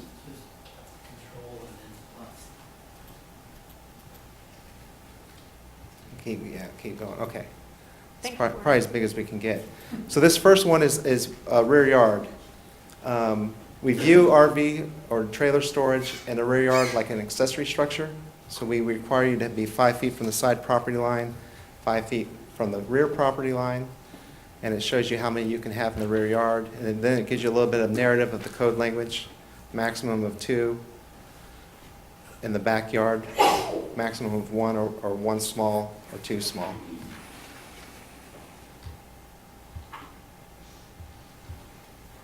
No, it won't. No, it won't.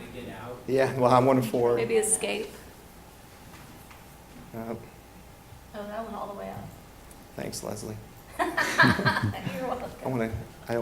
It won't let me forward on that once you max it. There you go, is that gonna work? Well,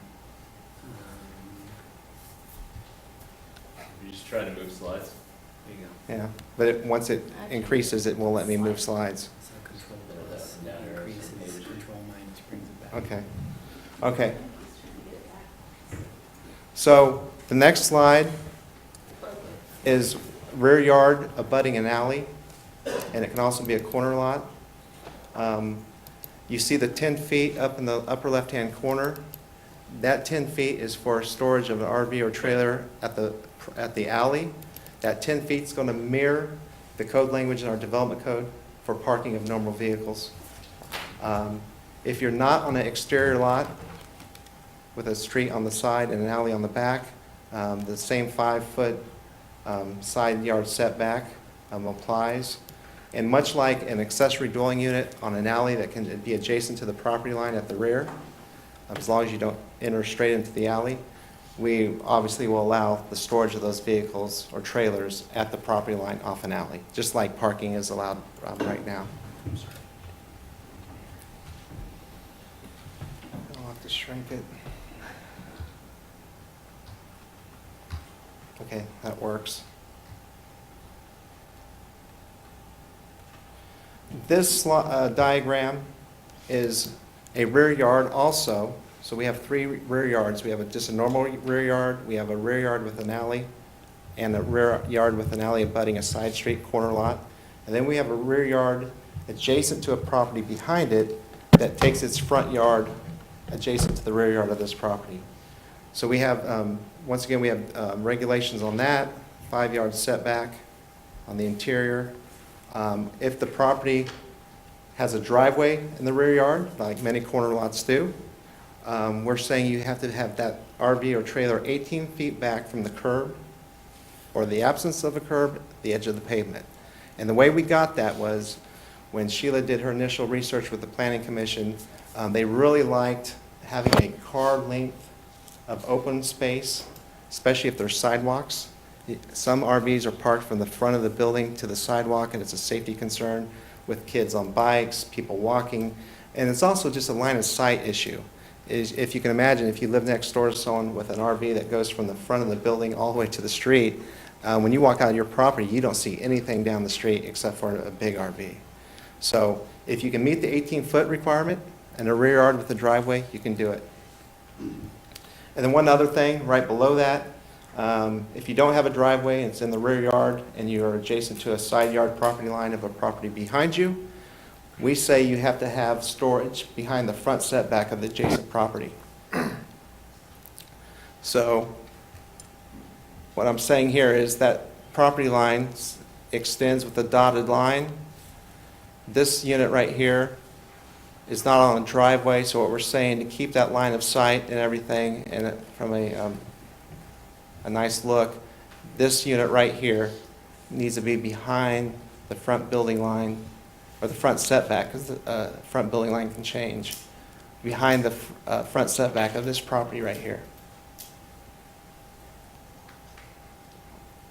A lot of information there. If you have any questions, please stop me, or we can talk about it towards the end.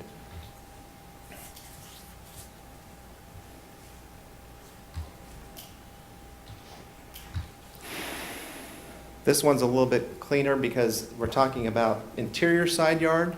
That means your a house is right next to you. And then the diagram also talks about the exterior side yard. If you have an interior side yard, you don't need to be paved surface. Maximum 10 feet from the wall of the building. So we want you sort of close, not way out here in a big side yard just sticking out. You got to be parallel to the building so we don't turn it sideways, and we've actually had a complaint like that. Someone turned one sideways and put it 20, 30 feet from the house, and it just stuck out there. So we want it parallel to the building, and then you have to be a minimum of 2 feet from the interior side lot line, so you just aren't right up to your neighbor's property line with an RV or a trailer. That's for the interior side yard. The exterior side yard, you have to be on approved driveway. So that's a corner lot. You still have the 18-foot setback from the curb or the edge of the pavement. And you can't be located, we have a site diagram that I didn't attach, but it's in the code. Basically, you can't have a driveway down here in a side yard and block the line of sight for traffic control. Basically, it's a distance from this property line to this one, commonly referred to as site triangle. So you have to be a certain distance behind that.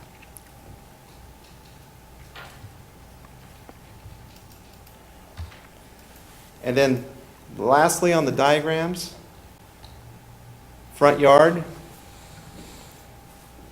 we are proposing you can only have one, large or small, no more than one on the front driveway. Once again, 18 feet back from the curb or sidewalk, whichever's there.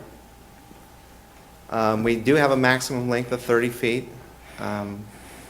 Staff sort of struggled on that, and there was varying opinions on how big do you want something to be potentially parked there or stored there for a long period of time.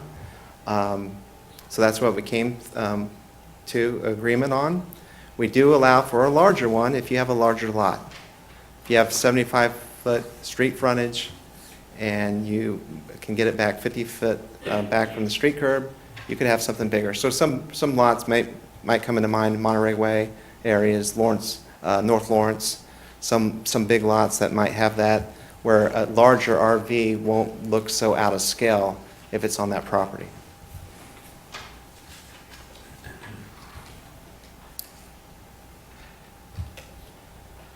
And then, this used to be in the old code, and it was omitted when the old zoning code came through.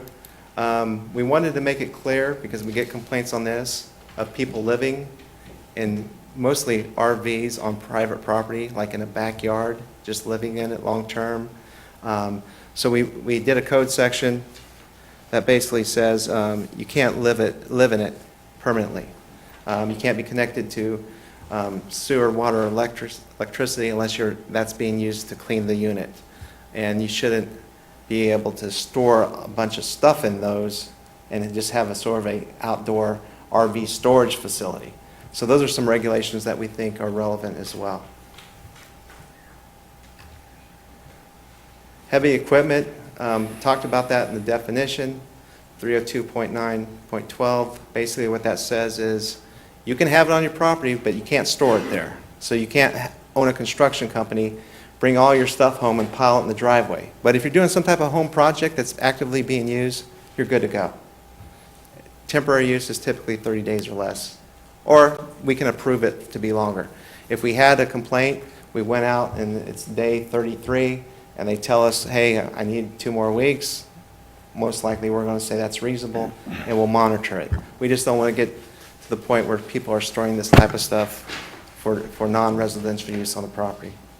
Tarps, basically what we say on that is you can't use it for screening mechanisms, you can't use it for a fence, you can't put it up and screen your deck, you can't put it on your roof and leave it there forever, you can't have a garage door that's been damaged and removed and you put a tarp up for doors or garage door openings. It's a temporary use as well. A lot of times we get complaints, hey, the tarp has been on the roof for 2 months. Then we make a contact and we go, hey, what's going on here? Well, I'm working with the insurance company still. Okay, keep us up to date on it and we'll work with you. Yeah. Sir. What about tarps that are used for screening of decks and patios? I mean, you know what I'm talking about, the things that people hook up and... Well, the tarp is defined here as a weatherproof thing that's used. What we're talking about here is probably not, there's shades that are... Right, yeah. We're not talking about those. That's not covered. No, that's not covered here. Great, Yeah, we're not talking about anything that's designed for that screening mechanism on a balcony or deck. Portable on-demand storage, like I mentioned earlier, we get some complaints on those, quite a few a year. Basically, if it's a temporary use, we'll monitor it. You can have one, no longer than 16 feet length, 8 feet high. And then if it becomes a problem, we'll do the same thing like we do on other code cases. We'll contact the property owner, the tenant, find out what's going on. We don't want them in front yards. You put it on the driveway, or you can put it in a side yard or a rear yard, for whatever it may be. Our most recent case on that, we had one just angled in the front yard. As you can imagine, it didn't look good. They had it there for months. It wasn't serving any purpose. So it would have been really nice to have that code language. This is one of the main reasons we brought this a little bit early. When we expanded the rental inspection program to multifamily, we found out our current language for egress windows and basements had some issues, because what we did in 15 was typically your window sill height from the floor can be no taller than 48 inches. Well, we find all kinds of crazy stuff in basements in older homes where they have the required openable space on the window, but they can't meet the 48 inches.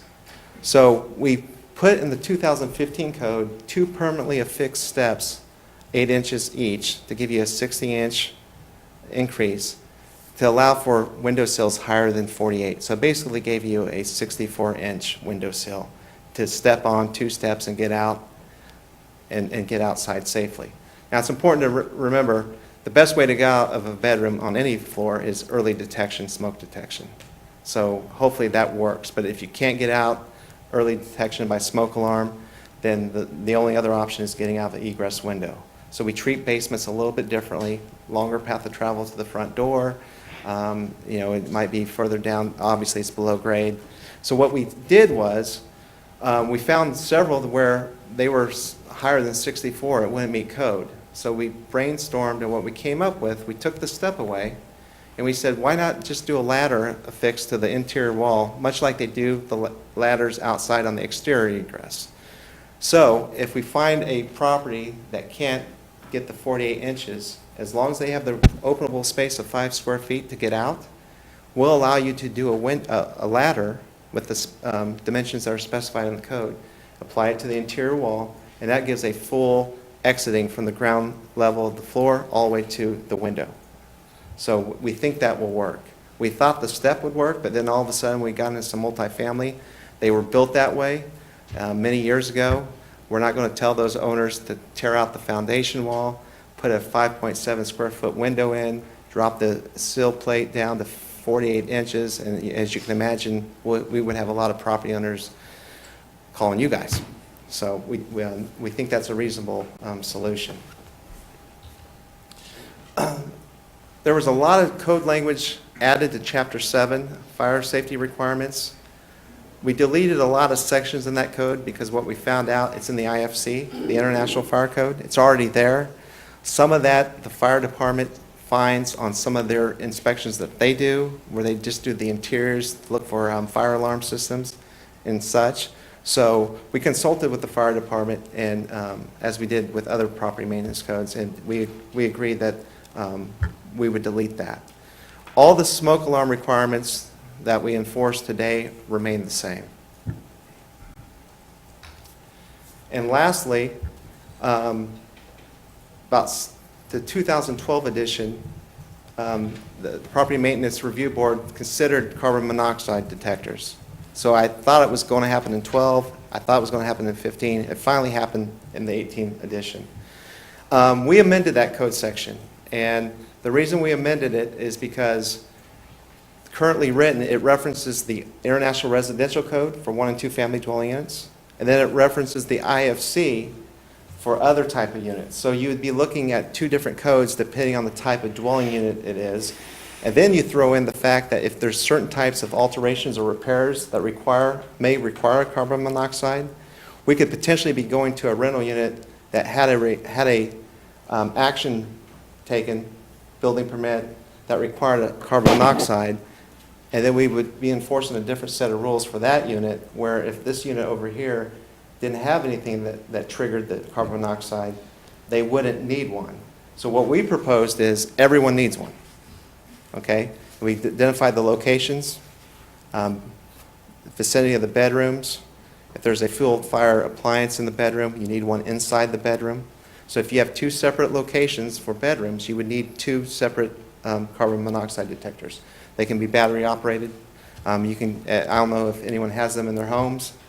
I just recently, embarrassingly, got one within the last year, but there's different levels.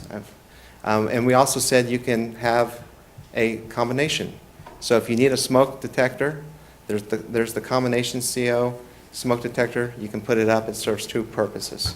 So we think that's important.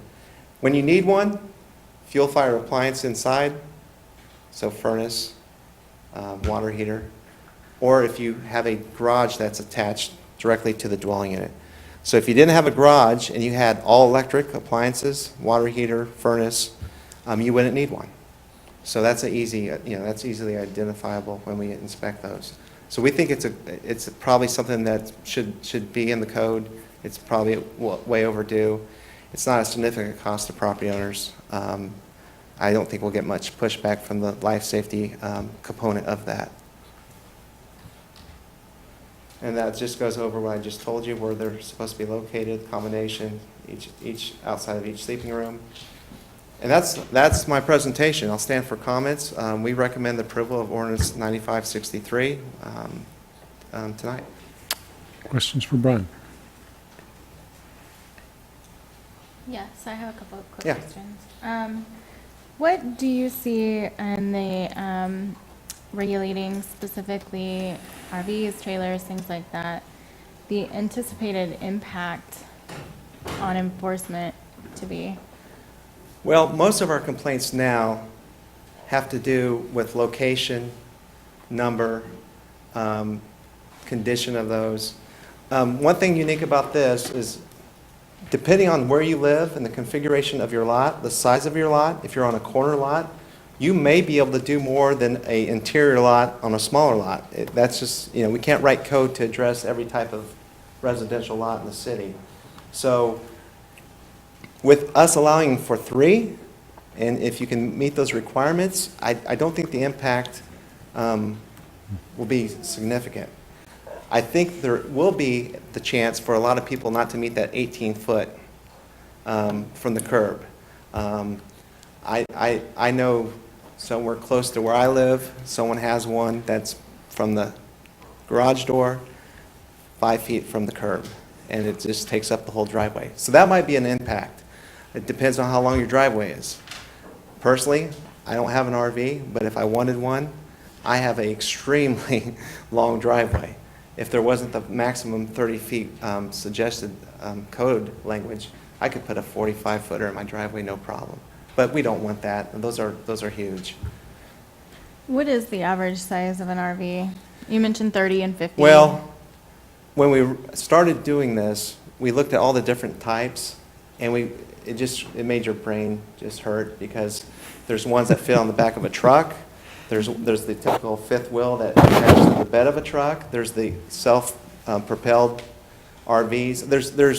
There's like 5 or 6 classes, I think, and they can vary from 18 feet to 40 feet, and then you have the real large ones that look like buses. So I mean, there's a wide spectrum. There's the pop-up ones that are pulled behind a vehicle, that just pop up. So there's all kinds. Most of this language won't affect the majority of those. The only potential impact I see is that distance from the curb for people that don't have a large setback and want to have something significant in size. Okay, thank you. Regarding the appeals, reducing appeal rights is obviously something you want to take very seriously, because it reduces the right of someone to complain about the complaint against them, or the action taken against them. How many appeals do you think that would impact? How many appeals were filed from that 7 to 14 days approximately? Well, I can tell you this. Or, I'm sorry, 14 to 21. I can tell you this with great confidence.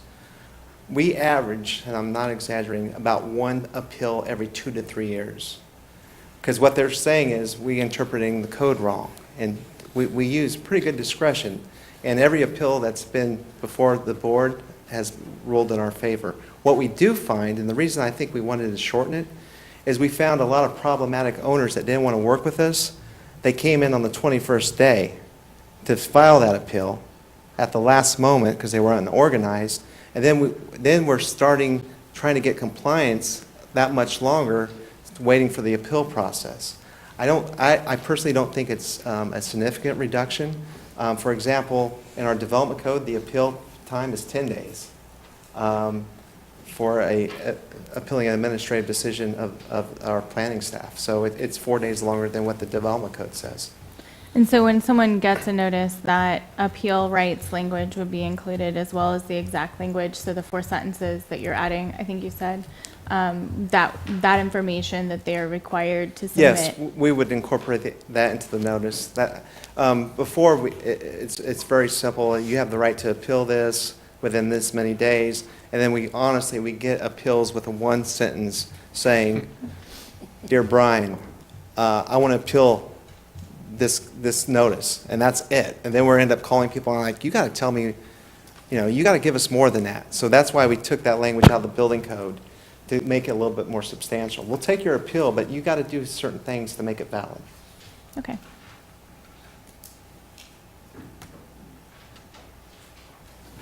Other questions? Okay, thank you, Brian. Okay. Public comment on this issue.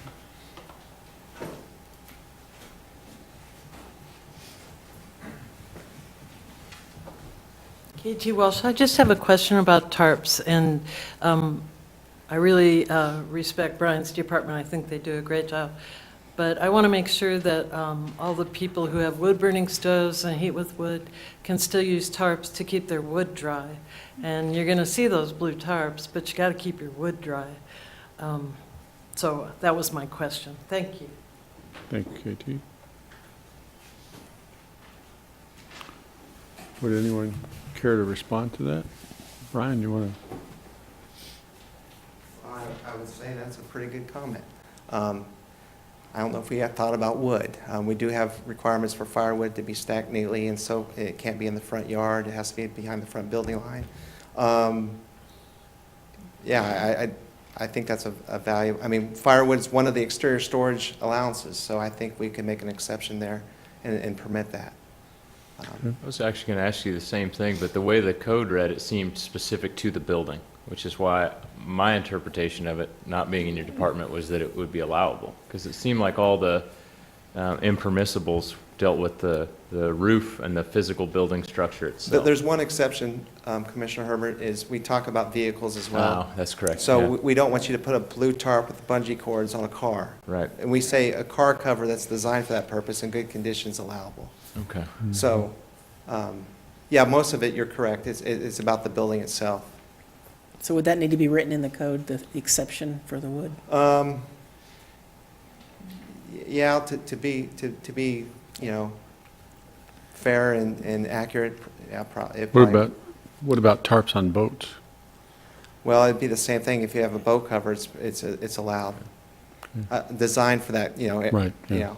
What we're trying to get away from is we get people that put a blue tarp on a car and it sits there and we get a ton of complaints on it. A tarp is for a short-term use. And it's important to remember, exterior storage is not permitted except for some exceptions. So if we had exterior storage that was in violation, the tarp would go away because the exterior storage it's covering is against code. Yeah.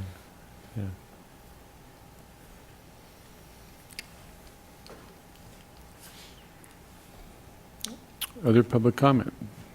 Thank you, Brian. Okay. Okay, back to the commission. What are your thoughts? I think it sounds pretty good.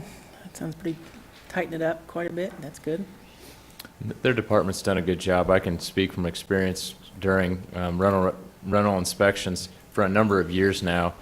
They've kind of talked about how some of these changes were coming specific to the carbon monoxide alarm. So I don't think this is going to catch anybody in the industry totally off guard. So it's the silent killer. You got to have them.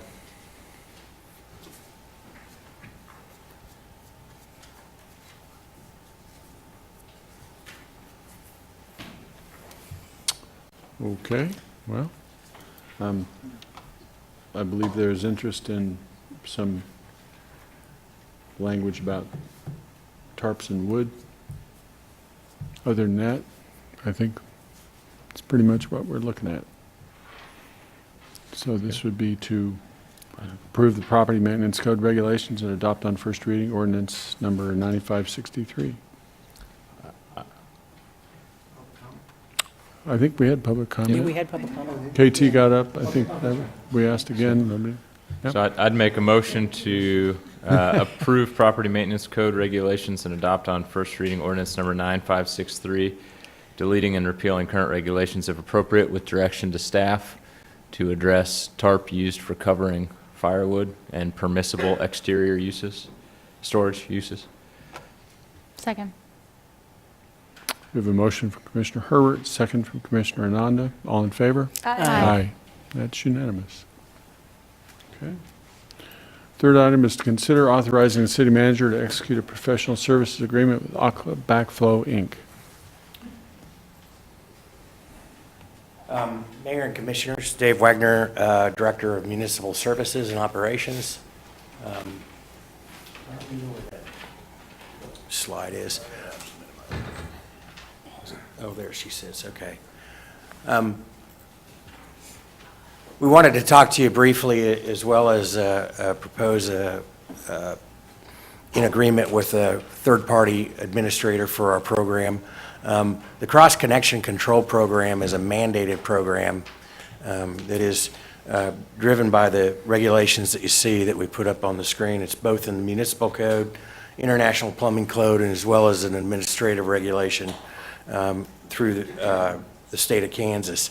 Not only is it a mandate, but it's also important for ensuring water quality, I think, throughout the community. And so I want to give you a little bit of a kind of a primer for that, but I think Tom will probably give the Cross Connection 101 as well as where we're at and what the agreement will provide for us.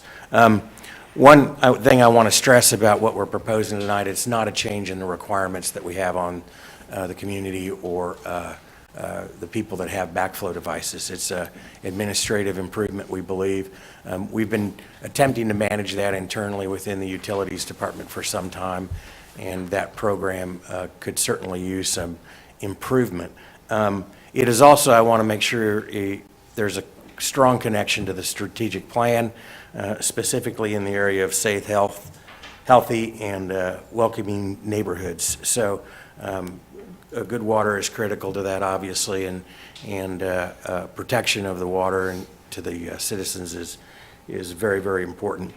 This is also part of what we're calling an EcoSmart suite, if you want to think of it that way. It includes H2O awareness program that includes lead, as well as what we're talking about tonight, the fats, oils, and grease programs that you'll be seeing that we intend to propose to become more robust to protect the sanitary sewers from those materials that can cause problems as well as the EcoFlow program that you have funded through the CIP and that we've extended into a significant portion of the community to improve services both for the house and to reduce inflow and infiltration. So it's just part of that. I do want to mention it's probably an initial step for the program. We think we can do a better job than we have in the past. We have in the last 3 years had 2 instances where we've gotten cross-contamination on backflow. The one that was probably the most painful was on a Wednesday evening right before Thanksgiving, where we had a cul-de-sac where there was a failure and where we contaminated a cul-de-sac, and that cul-de-sac got to boil their water for Thanksgiving Day and a few days beyond that. So it does happen, and I think it's important to protect. I think Tom Hogan's going to give you some details on that, and then we'll leave open some time for questions. With that, Tom Hogan. Thank you, Dave. Tom Hogan, I'm a utility specialist with the Municipal Services and Operations Department. Just give you a little brief on cross connections, backflow, and what Aqua Backflow can provide for the program to increase our compliance and basically enhance our current program and regulation that we have. So a cross connection is a physical connection, a plumbing connection between a public drinking water supply and a source of potential contamination. Examples of that would be like an irrigation system that has underground piping, fire suppression sprinklers that basically form a dead end in a pipe where the chlorine will cease to do its job of suppressing bacteria, and you don't want to suck that back into the system. Boilers that use chemicals for anti-corrosion properties. Your garden hose is probably the most popular one that can create cross connections. Submerge that in any vessel you're filling up, and you basically created a route for if back siphonage occurs, it'll go back into the water system. Backflow is a reversal of intended flow direction for water. It can be caused by either the pressure in the system dropping, that can be due to line breaks, system distribution maintenance, heavy demands such as firefighting, gravity, thermal expansion, and booster pumps can also overcome the public water supply pressure and push water back into the system in certain instances. There's many backflow events that are well documented in the EPA cross-connection control manual. They involve anything from toxic and caustic chemicals, alternate water sources such as wells and ponds that are in fire suppression systems, harmful bacteria such as Legionella. There's been cases with that as well. Plumbing Code and Chapter 19, Article 7, the cross-connection control article for municipal code set requirements for backflow devices, assemblies, and plumbing arrangements such as air gaps that you see on sinks and bathtubs and things like that that keep backflow from occurring. Basically, certified testing is required on backflow assemblies by our ordinance on an annual basis and when installed. They do have mechanical parts that are subject to wear and failure and can be fouled by particles that can get into them. So they do need to be tested periodically to maintain their functionality, and annually and on installation, like I said. Certified testers do the testing. Basically, they have to take usually it's an ASSE certified course, a 40-hour course, take an exam, and show hands-on demonstration of their testing abilities to become certified. Staff selected Aqua Backflow Incorporated from among 5 other evaluated companies. Basically what we needed was somebody to provide notification to customers on their annual inspections, to provide a software management system that allows us to track these backflows, to track the testers, and to track their calibrated gauges that they test the backflow assemblies with, because they have to be calibrated yearly to maintain accuracy. And also they provide customer service to both the testers and the water customers that may have questions about their devices. They have basically an online data portal. So we're eliminating the paper test forms that we get mailed to us, and the testers will input the data directly into their program. So it cuts out the middleman of data entry twice. Basically, they're supported by a $9.95 fee per backflow assembly test that's submitted. They're submitted by the certified backflow assembly tester who is doing the testing for the owner, and the owner pays them for their services. So we did notify all the testers that we were aware of in the community. We sent out 54 letters to certified plumbers and to irrigation contractors and other cross-connection control certified testers that we found. So yeah, basically staff at this time just recommends executing the professional services agreement to increase our compliance with the program and get it back up to where it needs to be to protect the water supply. Thank you. Questions for Dave or Tom? Have we had this service before, where we've hired somebody to do this? Lisa, no, we've done that in-house to some degree. Over the years, the program has been almost voluntary.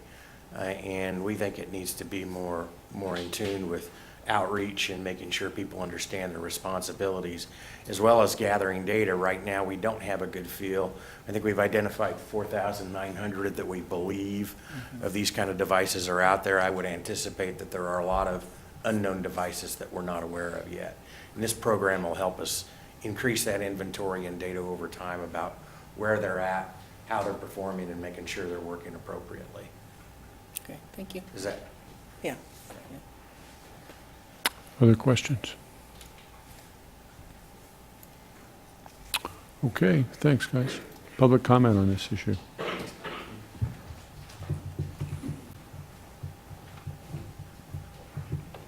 Okay, back to the commission.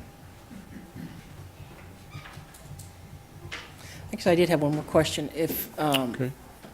If somebody decides they don't want to participate, can they not participate? If they have a backflow assembly, the current city municipal code requires it to be tested annually. So if they don't want to have it tested, they could disconnect whatever is causing the cross connection, whether it be an irrigation system or a boiler, and cap off that line, and they wouldn't have to participate in the program. But if they are connected and creating a cross connection that endangers the public water supply, then yes, they would have to test it. There are penalties, and the state does allow shut-off of water services for noncompliance. Okay, thank you. Essentially what this is a public health initiative. Oh, yeah. And we've had so many instances now across this country, where failure to maintain, failure to inspect, failure to sample water has created real health crises. So I applaud the department for kind of pushing this forward. Yeah. Yeah, I think it's definitely a needed service, for sure. I have no problem moving forward. I think it's a good idea. I think we need to do it. I'd move that we authorize the city manager to execute the professional services agreement with Aqua Backflow Incorporated. Second. A motion from Commissioner Herbert, second from Vice Mayor Larson. All in favor? Aye. Aye. That's unanimous. Fourth issue is to consider approving a settlement agreement. Good evening, Mayor and Commissioners. I'm Tony Wheeler, the City Attorney, and I'm here tonight to address your final agenda item. The City Attorney's Office recommends that the Commission approve the settlement agreement in the full and general release that's before you tonight, including payment in the amount of $67,500 to settle a lawsuit filed by William and Sandra Gibson against a Lawrence police officer. The lawsuit was filed in January of 2018 in Douglas County District Court, and it covers claims arising out of an accident involving the plaintiffs, Mr. and Mrs. Gibson, and a Mr. Patrick Shanahan, that occurred on or about July 20th, 2016, at the intersection of 2nd Street and McDonald Drive. Mr. Shanahan was fleeing from the officer named in the lawsuit. His vehicle, Mr. Shanahan's vehicle, struck the plaintiff's vehicle, causing personal injuries and property damage. The settlement agreement before you provides that the city is not admitting liability on the part of our police officer or the city, but we do desire to settle this lawsuit to avoid future legal expenses. Approval of the agreement and payment of the sum will result in the plaintiffs dismissing the lawsuit against the officer. And I'd be happy to answer any questions. Questions for Tony? Thank you. You're welcome. Thank you. Public comment on this issue.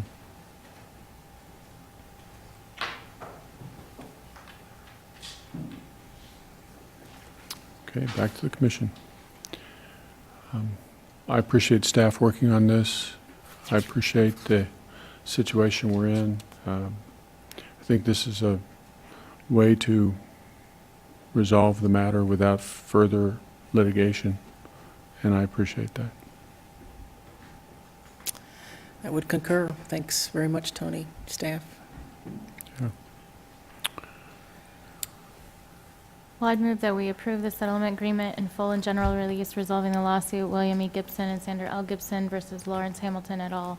in the District Court of Douglas County, Kansas, case 18 CV11, and authorize payment in the amount of $67,500 to the plaintiffs. Second. We have a motion from Commissioner Ananda, second from Vice Mayor Larson. All in favor? Aye. Aye. That's unanimous. Okay, commission items. I wanted to bring up the fact that I was asked to be on a sexual violence prevention work group. I would say it's about 50-50 representation based on the fact that I work in the field of sexual and domestic violence on campus, but also that I am on the city commission. It is primarily through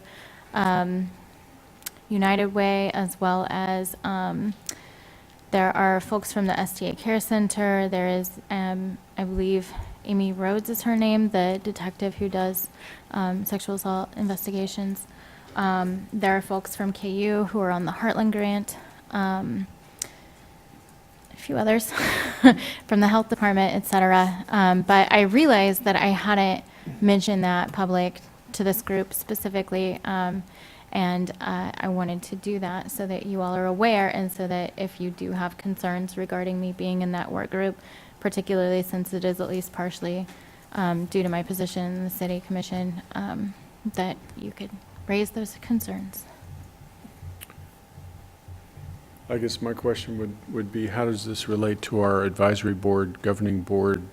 I think this kind of takes the form of more a task force. This isn't It's a work group. standing committee that's going to, I think it'll probably have some expiration. And I think that there's going to be these kind of arrangements that fall outside the typical advisory boards or standing committees, even ad hoc type committees. Yeah.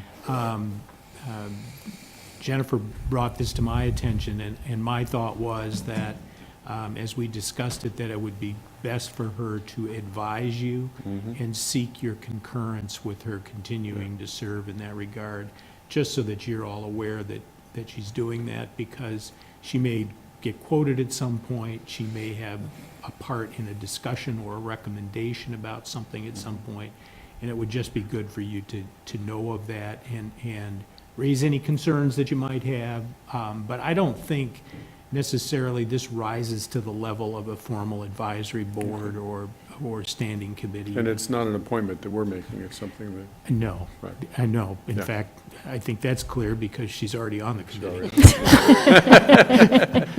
Yeah, I'm just saying that that's kind of what our policy is geared toward, rather Exactly. than... yeah, Exactly. That's the distinction. Right, Yes. okay. So something that's coming up in the future that I am excited about in that group is that we are doing a community-wide survey on not only understanding around myths around rape and sexual assault, but also neighborhood cohesion, et cetera, safety in neighborhoods, much broader assessment. So I will probably be talking about that more later. Okay. It sounds like it's a good assignment for you. Yeah. It's pretty exciting. Yeah, thanks for your work on that. That's good. Okay. Other commission items? Okay. City managers report. So before I get into the city manager's standard report, I was in a business the other day along with my spouse, and a lady approached me and she said, "You're that city manager, aren't you?" And I said, "Yes, I am," very loudly so everybody could hear, and everybody immediately turned their attention to this conversation. And she said, "You know," and I'm just paraphrasing, I'm not using her tone or her actual words, but she said, "You know, I can't hear you folks very well when you talk at the commission meetings." And I thought she was referring just to me, but I think she was referring to all of us. And so she admonished all of us, and then she solicited an agreement from me that I would advise you so that I could carry on with the business that I was at the business for.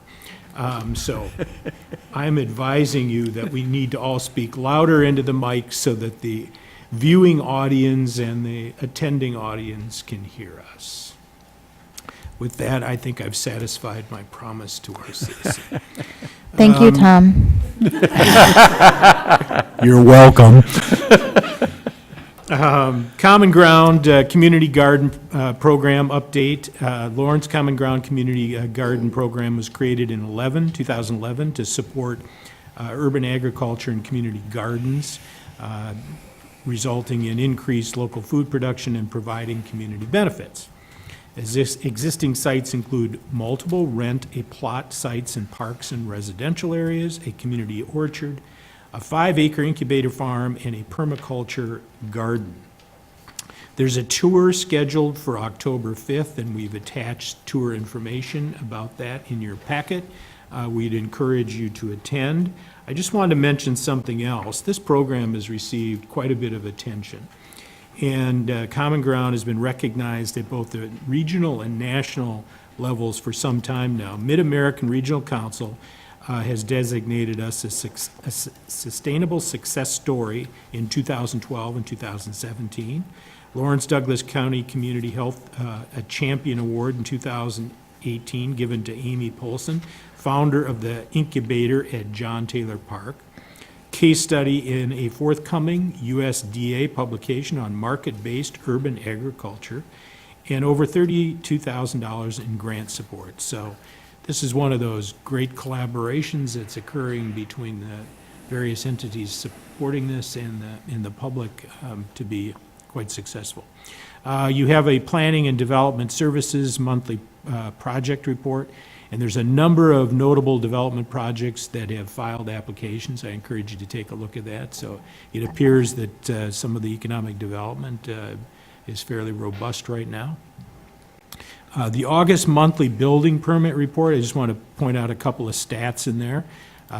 We issued 277 building permits in August, which is the most during the month since 2013. And the total construction value was $23,753,000, almost $754,000, which was second highest since 2013. The monthly utility board report was included in your reports as well. And I just make a note that call volume and service request was at its annual peak in August, which affected service levels in August. Many of the leases turnover, the end and start around July 31st or August 1st, has caused a 48% increase in phone calls and more than a 400% increase in service requests compared to normal volume. So it really slams us during that period. It'd be nice to figure out some way to stage that better going forward, but I don't think that's going to happen real soon. There was an advisement or a notification from Commissioner Herbert. He indicated that he had received some information about the animal code update, and we promised that we'd get back to you on an updated report. Working to revamp Chapter 3, right now the staff is, and concerning the regulation of animals. In July, city staff began working with Katie Barnett, who's an attorney working with the Humane Society. And some of our provisions haven't been updated since the 90s. The proposed changes, once staff is done with them, will be forwarded to the city attorney for review in the coming weeks, and the item is expected to appear on a city commission agenda by the end of the year. Congratulations to the 2018 Kansas Water Environment Association, Kansas section of the American Water Works Association Environmental Excellence Competition Champions. And I'm going to read their names because I think this is quite an accomplishment. Lawrence's four-member team competed in the water and wastewater quiz bowl type style event, which probably doesn't have multiple choice. You actually have to know the answer. And it comprised control system tech Daniel Whitmore, utility operator Nick Carruthers, utilities treatment technician Andrew Burkhart, and utility operator Meredith Falkenstein. The team was coached by utilities manager Stephen Craig. Those that are on for utility notifications, you'll note Steve's name. You get those all the time, and his name is there, and you wonder if he ever sleeps. With this championship, the team advances to the American Water Works Association Annual Conference and Exposition in Denver, Colorado, and we wish them all well. A couple of things for future agendas. We're going to be busy coming up. We have the police citizen survey presentation from the consultant on October 2nd. Queens Road will be on that night as well, the benefit district. On October 16th, we'll have the Safe Bar ordinance on and the charter ordinance regarding main traffic way language. Future work session items. We have the tobacco 21 and the marijuana ordinance discussion. And then on November 11th at the work session, we had the fire medical agreement with Douglas County. Sean Coffey is getting himself up to speed on that, and we have the downtown camera policy. So a lot of things coming up in the next few months.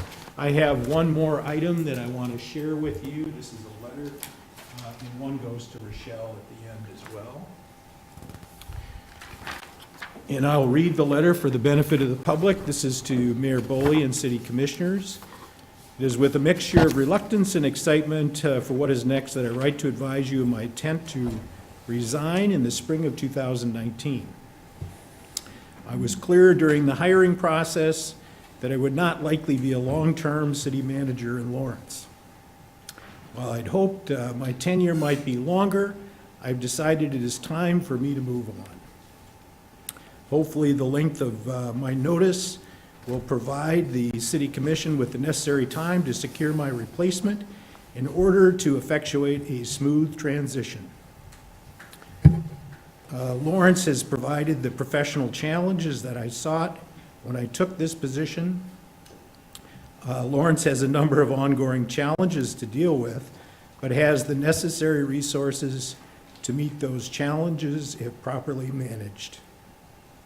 I'm confident that you will be able to select a qualified manager to replace me, because Lawrence is a desirable place with engaged citizens, a competent staff, and an involved and concerned governing board. I'm thankful to have served as your manager and wish you and the community all the best as you continue forward. I feel fortunate to have met and to know so many fine people who live and work in Lawrence. And you can tell by my voice that this was a difficult decision for me to make, but I think it's the right decision for me and my family. And I'll work with you going forward to make this transition as smooth as we can.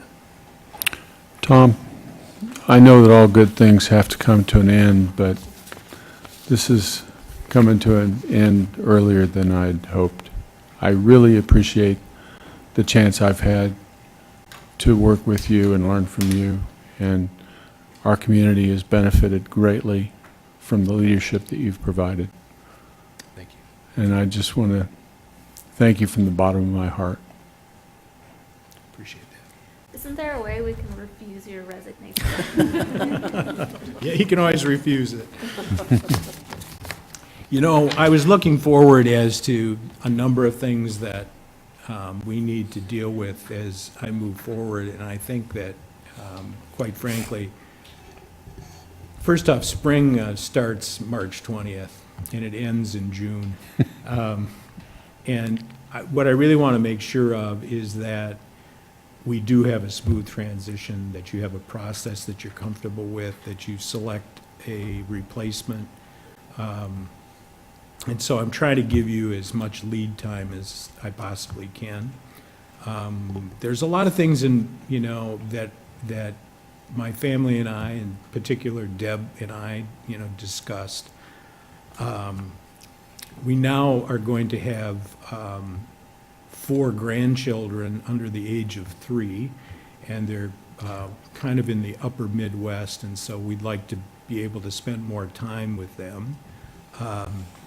We also have an 18-year-old and a 17-year-old granddaughters as well, and we didn't get to spend as much time with them as I would have liked to through the years, just because career decisions and so forth, you know, kind of moved us around the country. And so that's weighing pretty heavily on this decision, but the reality is, I think, and I pulled staff together earlier today, too, to make sure that they weren't just hearing this and, you know, at this meeting tonight, so that they had that heads up. And I guess, you know certain things about yourself. you know, when it's kind of time for you to make that decision and move on. You'll note I didn't use the word retirement. I just haven't grappled with that yet.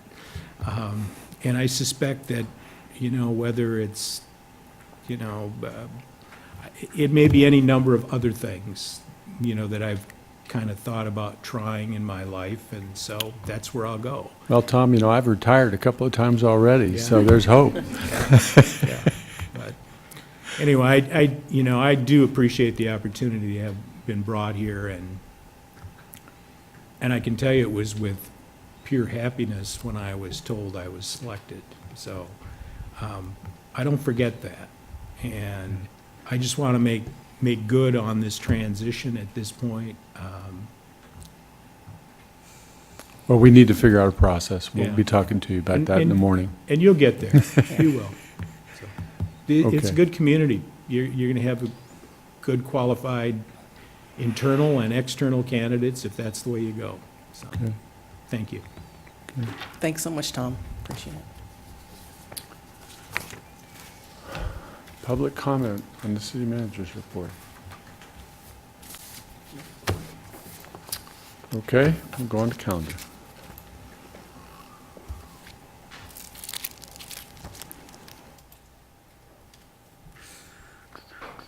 We have our joint meeting tomorrow, so. Yeah, we've got our joint meeting tomorrow.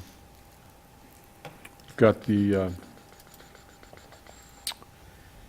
Haskell event, Keeping Legends Alive, on Saturday. I'll be out there for that. Yeah, I will too. Yeah. The Haskell event.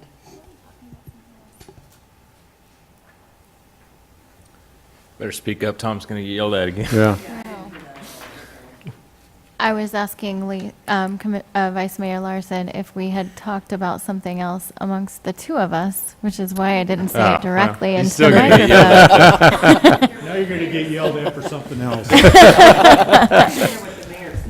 Gotcha. Maybe CJ. Oh, I said something about the Keeping Legends Alive at Haskell. I will be out there for We that. talked about that, but maybe that was it. That was it. Maybe so. Okay.